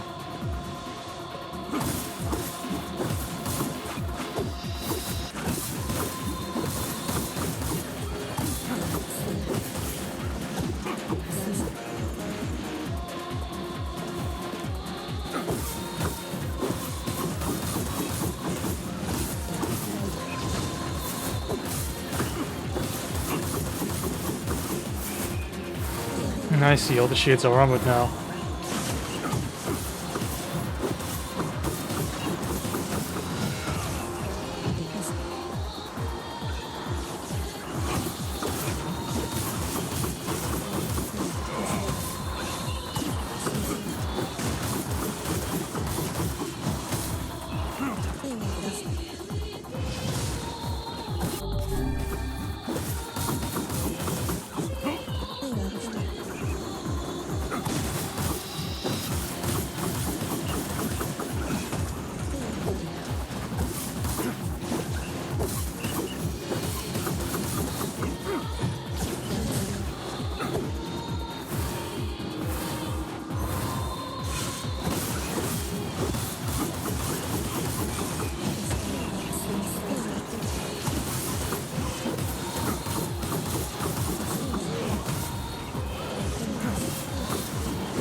Oh yeah, Joe Peeps is pretty good.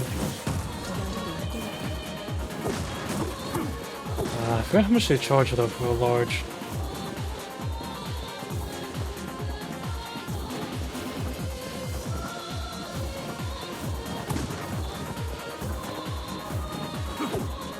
So one more.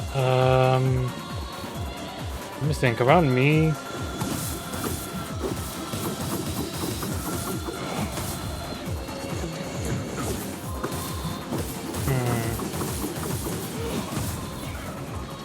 Oh, you're a big guy. Oh, actually, I'll help you out there. At J Rolling, sure. Let me, yeah,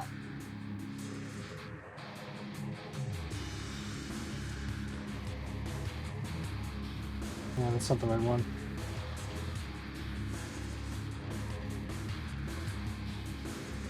That one.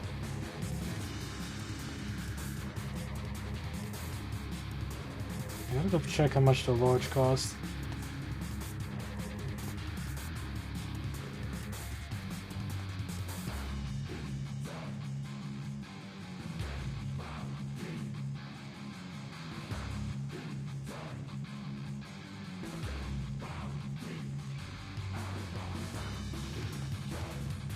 Yeah. I mean, Joe Peep's still gonna price you, but I mean, it's not 32 bucks. But it's still like, I think 23 at least for a large.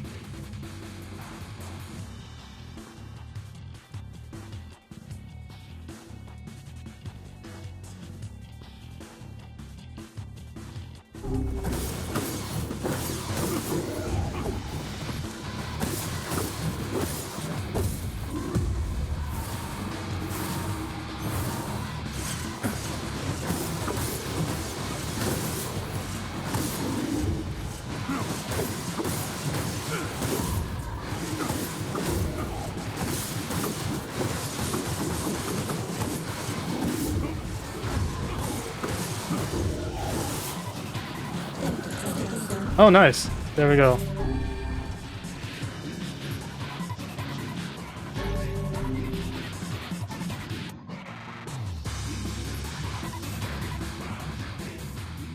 Foolish human, foolish human, foolish human.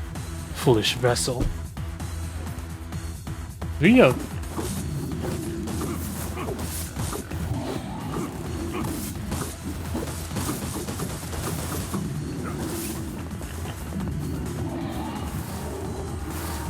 Yeah, this one's definitely the challenge one. Plus, it was pretty obvious considering this was DLC in the original NieR. Ooh.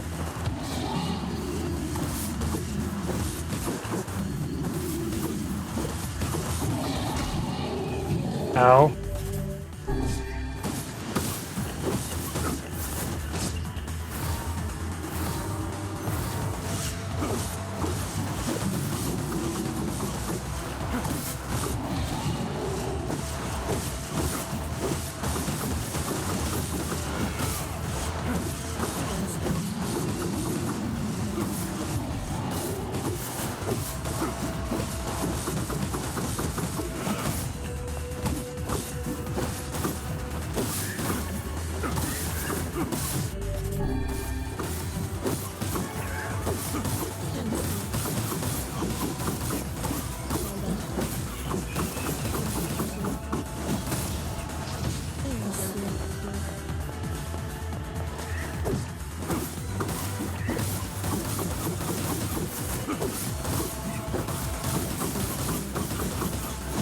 I guess more helmeted shades at least.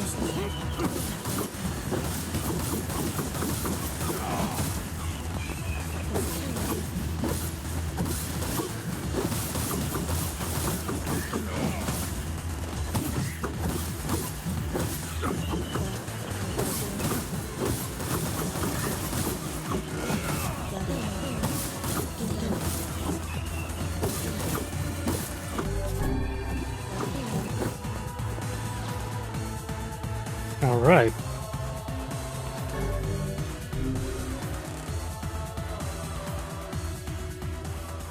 All is pain, all is sacrifice.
Let's see.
Oh, okay. There we go.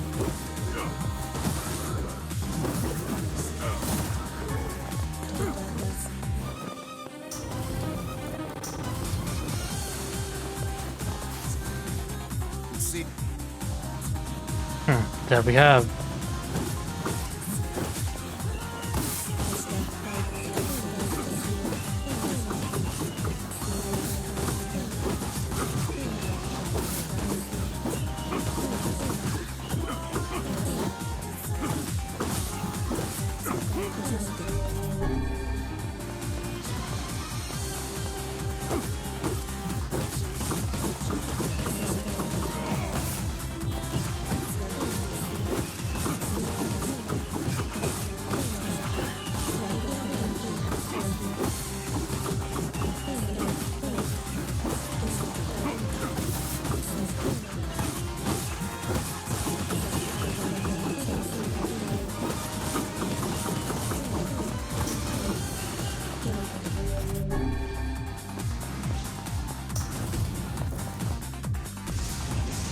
Ooh, what's in the big door?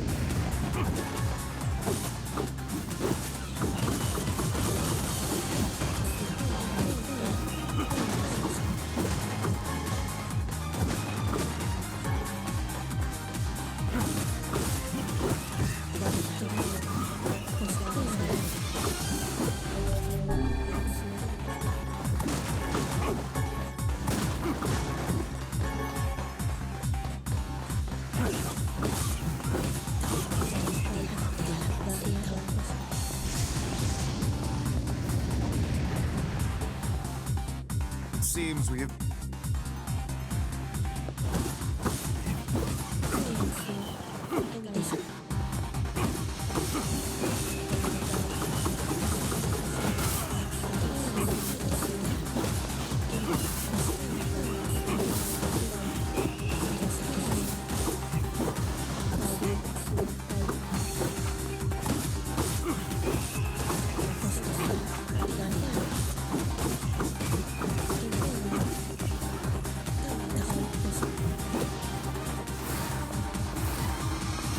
Oh boy, 3 of those. Okay.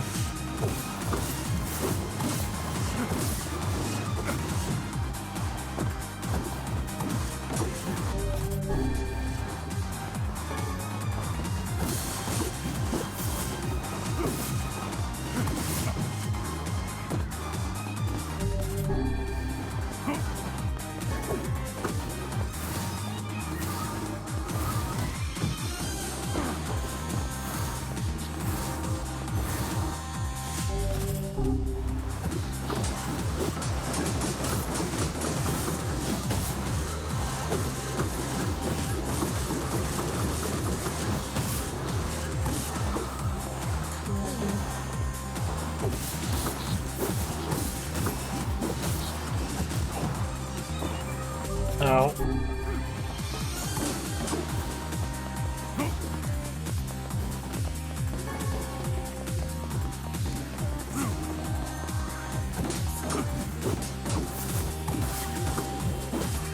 Come on, baby.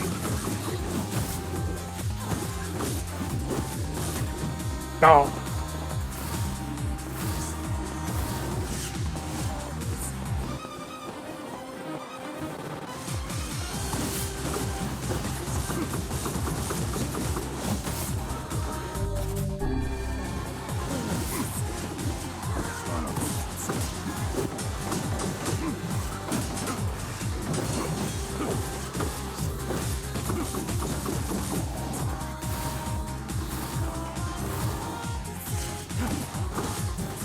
The house combo? Alright.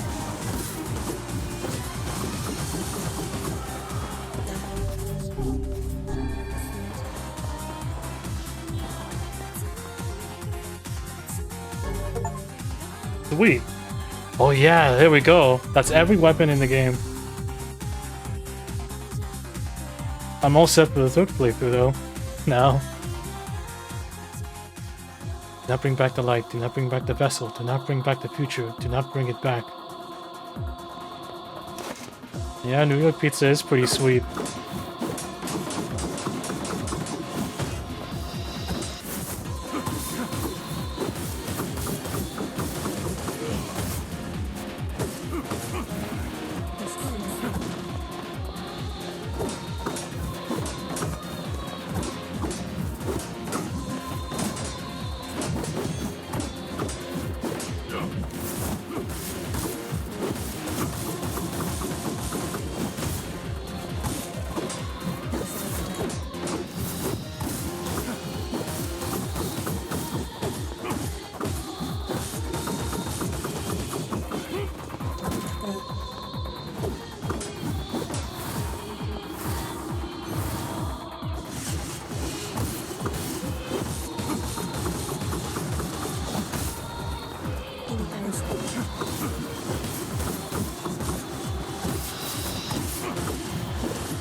Oh, you're not done yet, huh?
Let me check something.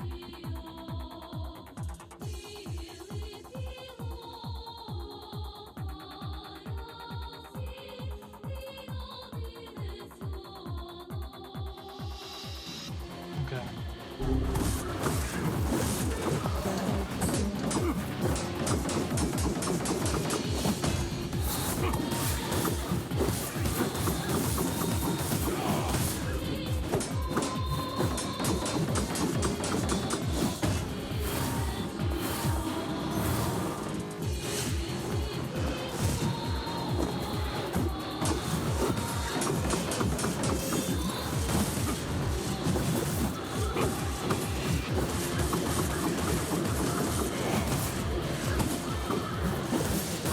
Ooh, big guy.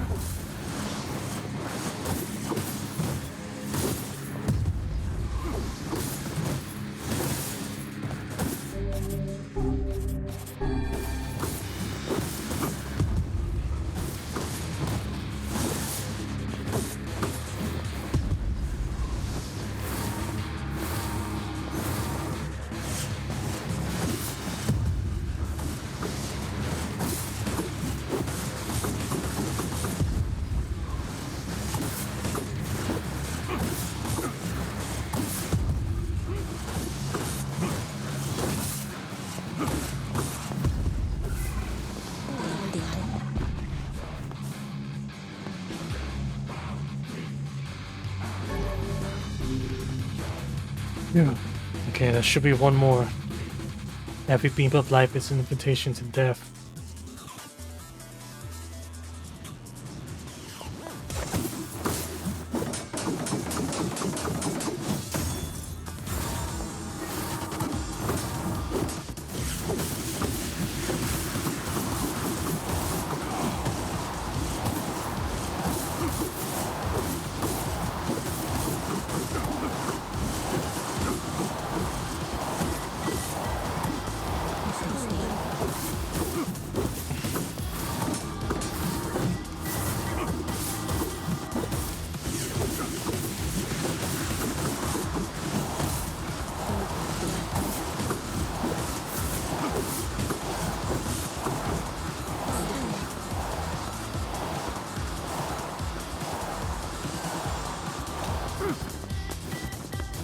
Do I head back inside?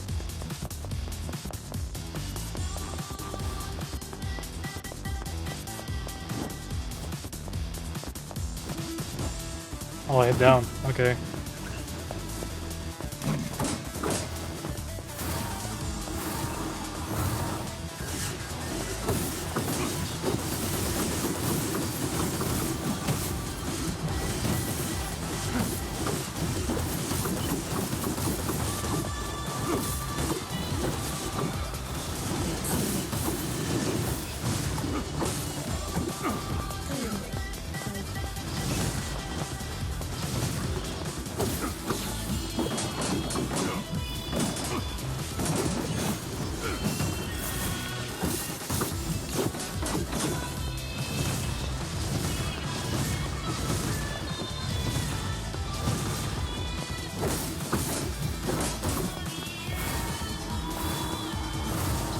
Alright.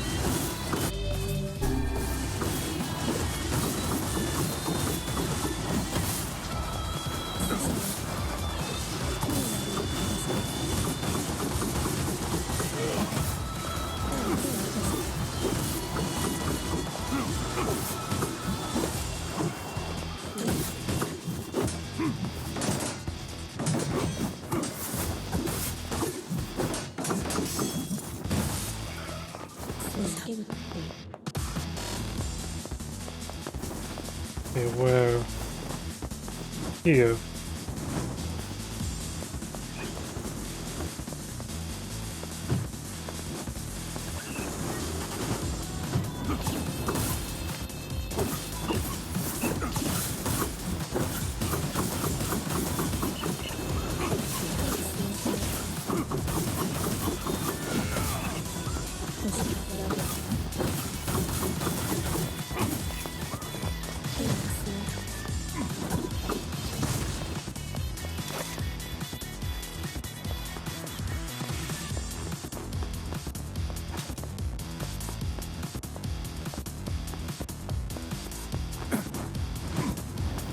Oh, I guess I killed it. Okay. Sweet.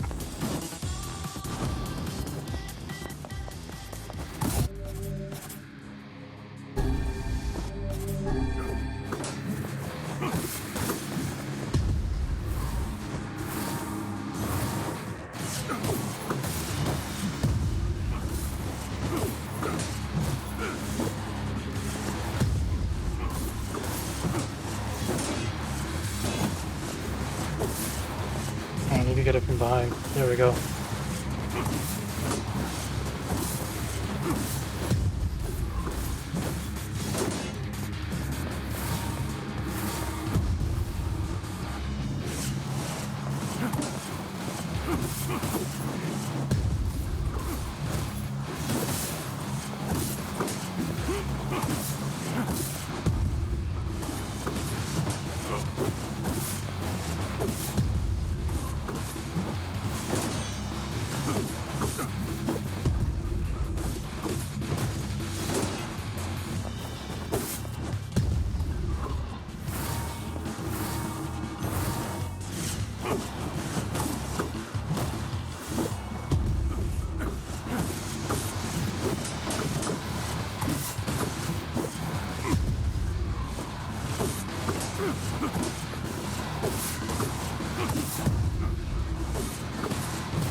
Ah, there we go. Oh, another. Oh, wait, no, you're different. This is the other strong one.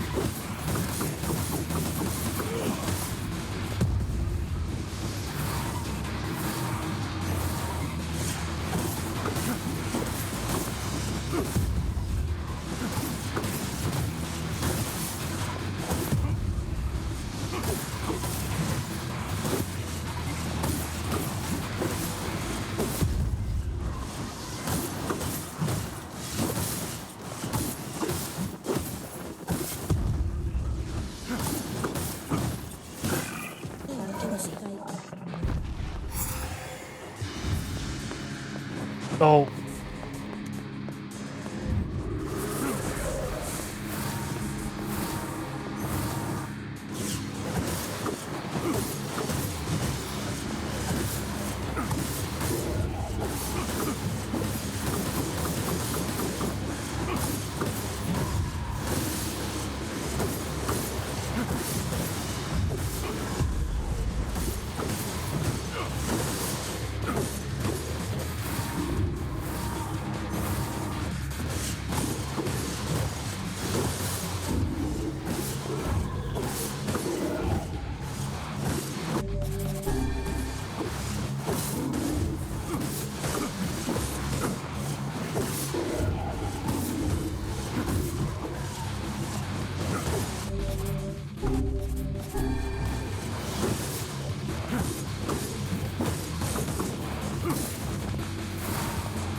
Man, you're really throwing everything at me, are you?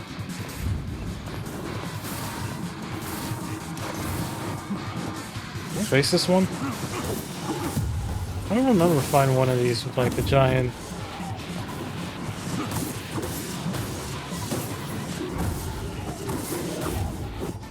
Oh! Ah, that got me. Damn.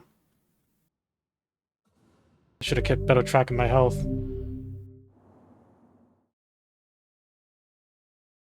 I guess I will wait. Something wrong. I feel as if I know what you mean. Well, I mean, at least I got the weapons out of it, though. That's the main important thing. I guess I'll save that last room for when I'm a little stronger.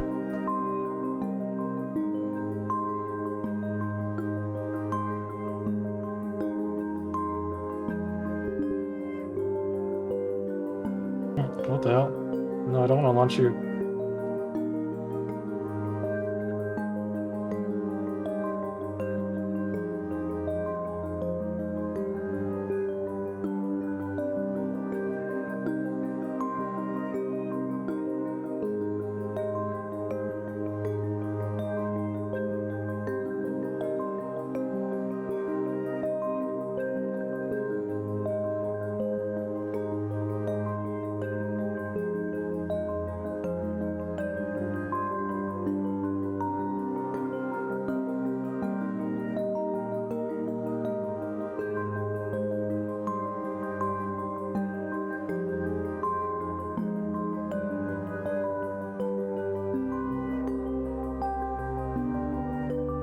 Okay. Well, I'll probably save that then, because... Hey, I got the weapon. That's every weapon. Takes care of that. the dark. Yeah. Oh, oops. I don't want to push that. Let's see, what time is it?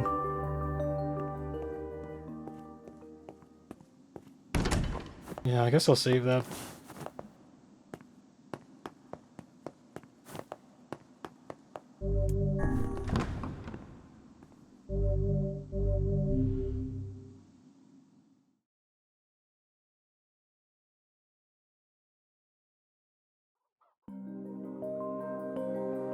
Something. I know it.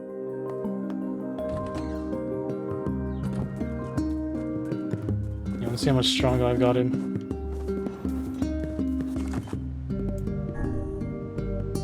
Damn, barely anything. Well, let's at least go to the last shrine. I'll take care of that and I'll call it quits for today.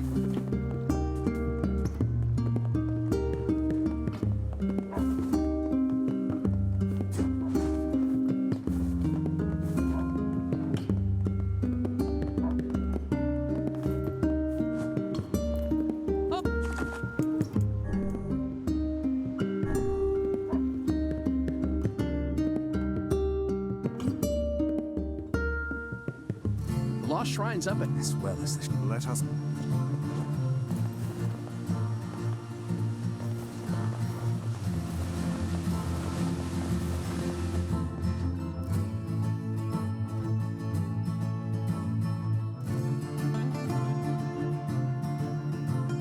That was not a dialogue thing to do.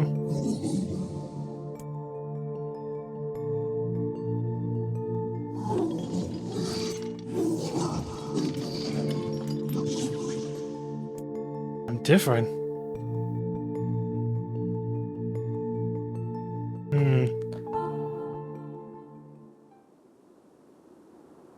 I'm wondering. It's kinase part shrine, part shade. Oh yeah, we could probably understand what they're saying now.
devices were taken away. Hansel's dead.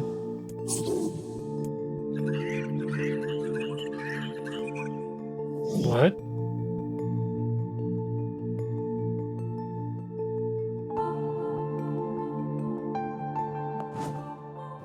Ain't you excited, sunshine? We finally get to bathe in blood. Don't talk to me. I want to kill so bad I can barely stand it. Yeah, I gotta say, not far off from how I expected him to sound.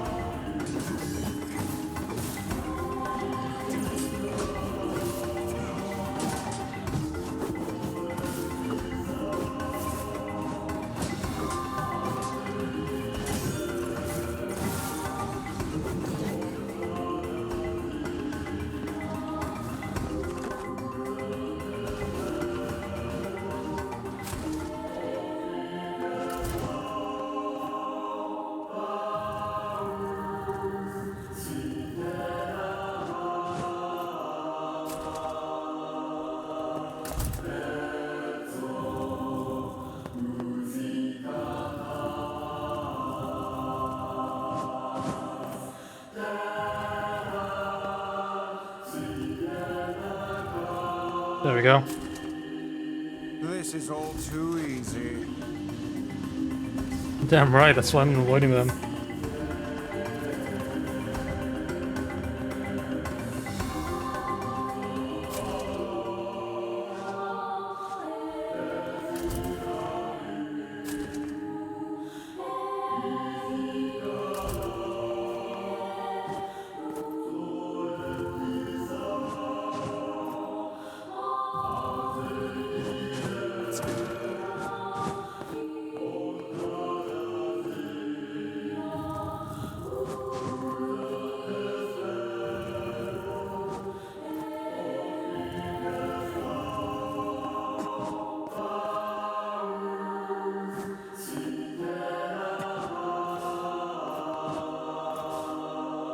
Yeah.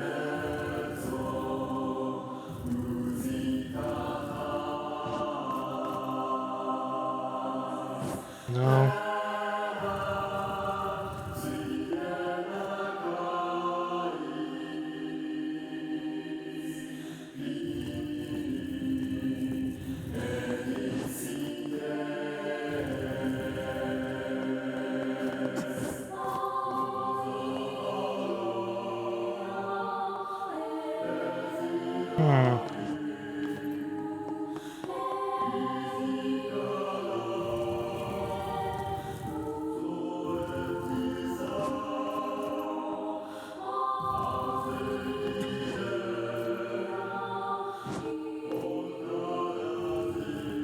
Oh, right, yeah.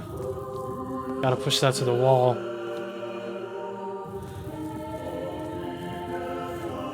There we go.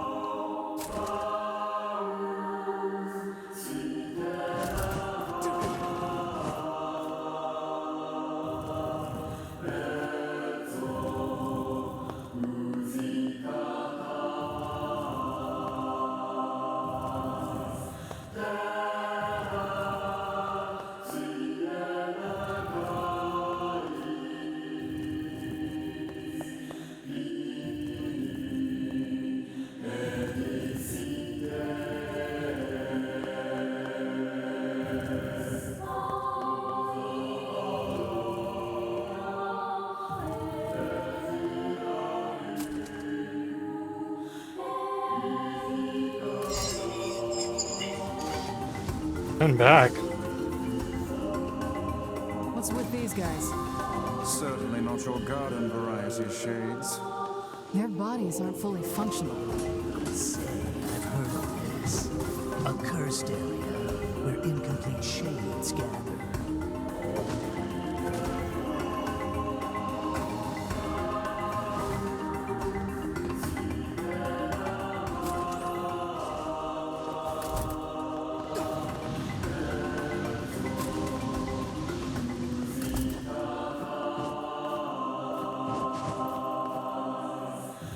Okay, I gotta pull this here.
I was gonna take this door.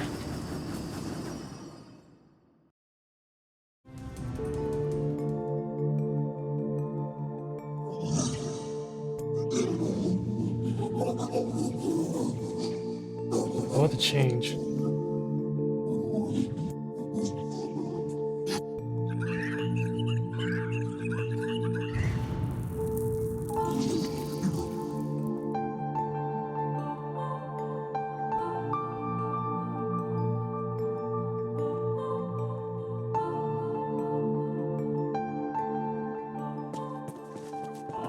Kaine and NieR, look, from now on, I'm going to sleep outside with you.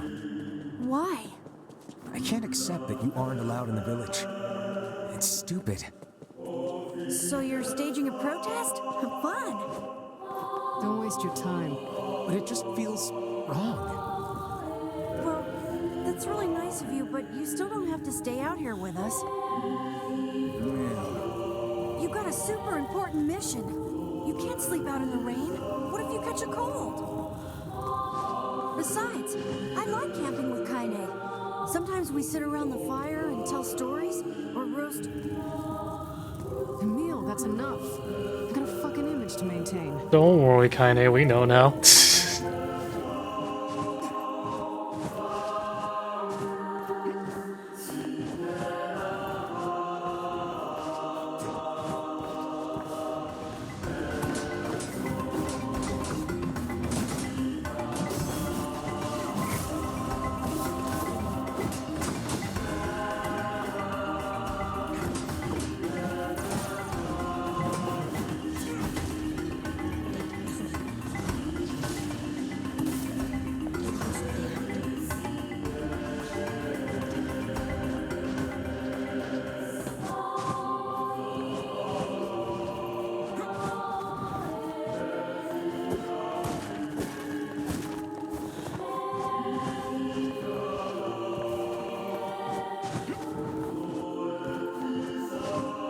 We seem to be surrounded by a mob of helpless puppies.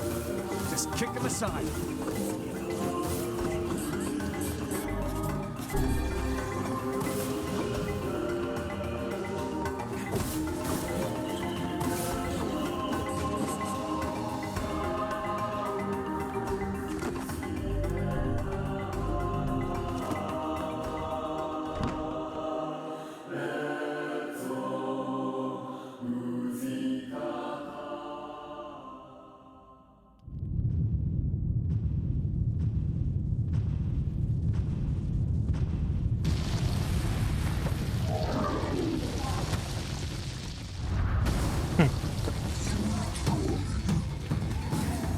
Once you touch them.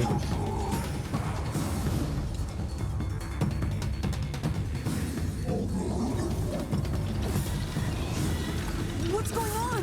There's dozens of them!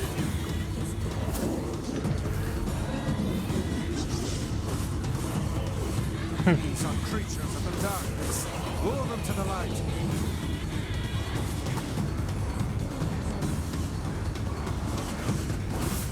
Pathetic to the end, I see.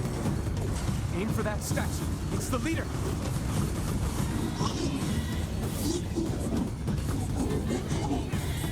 Is that so?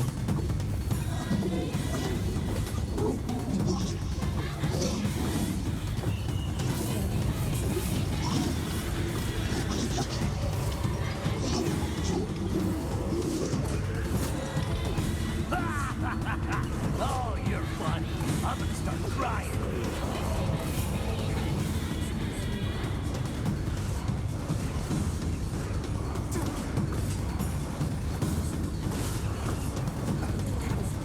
Foolish creatures. You cannot hope to best me. These little bastards just keep coming. These creatures cannot abide the sun. Lure them into the Oh light. yeah, I forgot about that.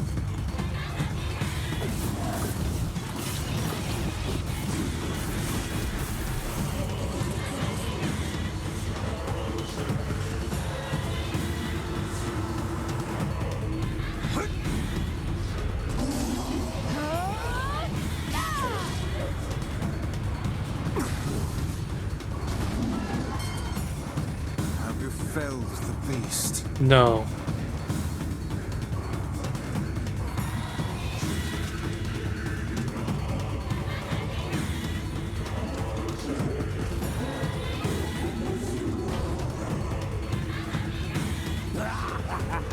This is what stuck, you son of a bitch. Damn it, damn it, damn it! Hey there, sunshine. You ain't feeling bad for this freak, are ya?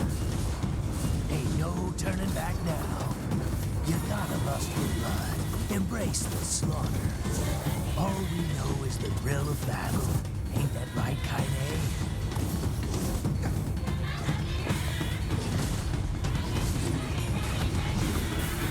Here we go.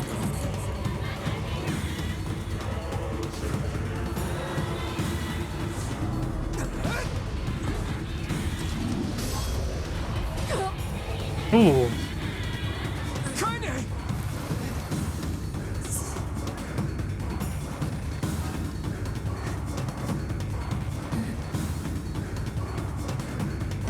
Oh, you're kidding me. Yeah, how could you get stabbed like that?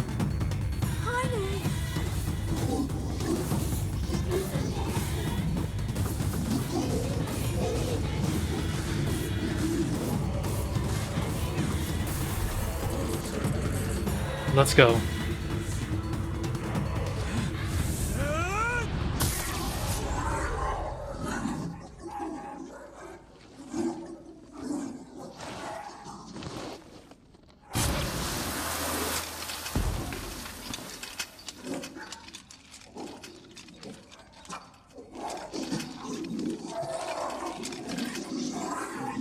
Yep, hold on.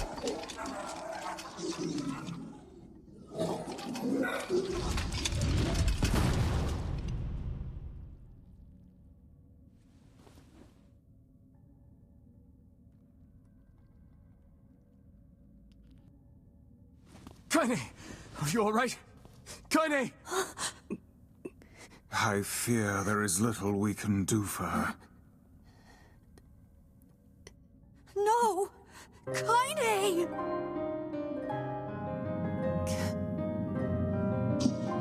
Yeah, come on, kindly.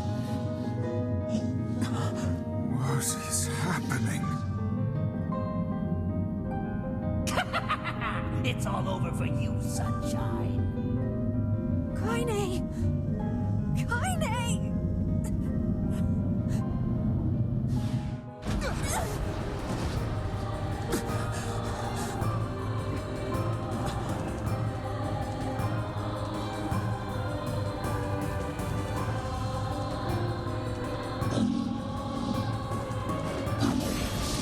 Uh-oh. Gotta knock some sense into her. It's Kaine's shade! There's no other choice. We must strike it down. Kaine! Come back! Done. Oh dear. Kaine, I can't. we're all. If you transform again, I don't care how. I like sleep. I'm able to. I'm weak through my. Alright. Yeah, she's fine.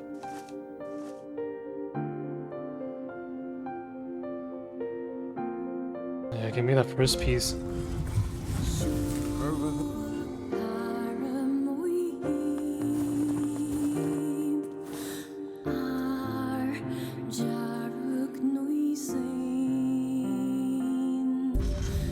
And what? It's me. How remarkable.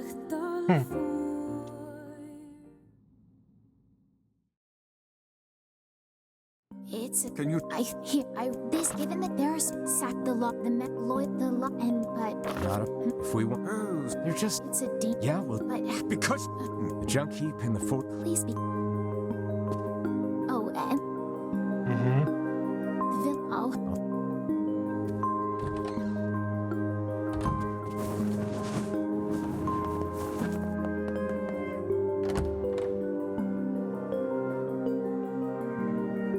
Yeah, that I know.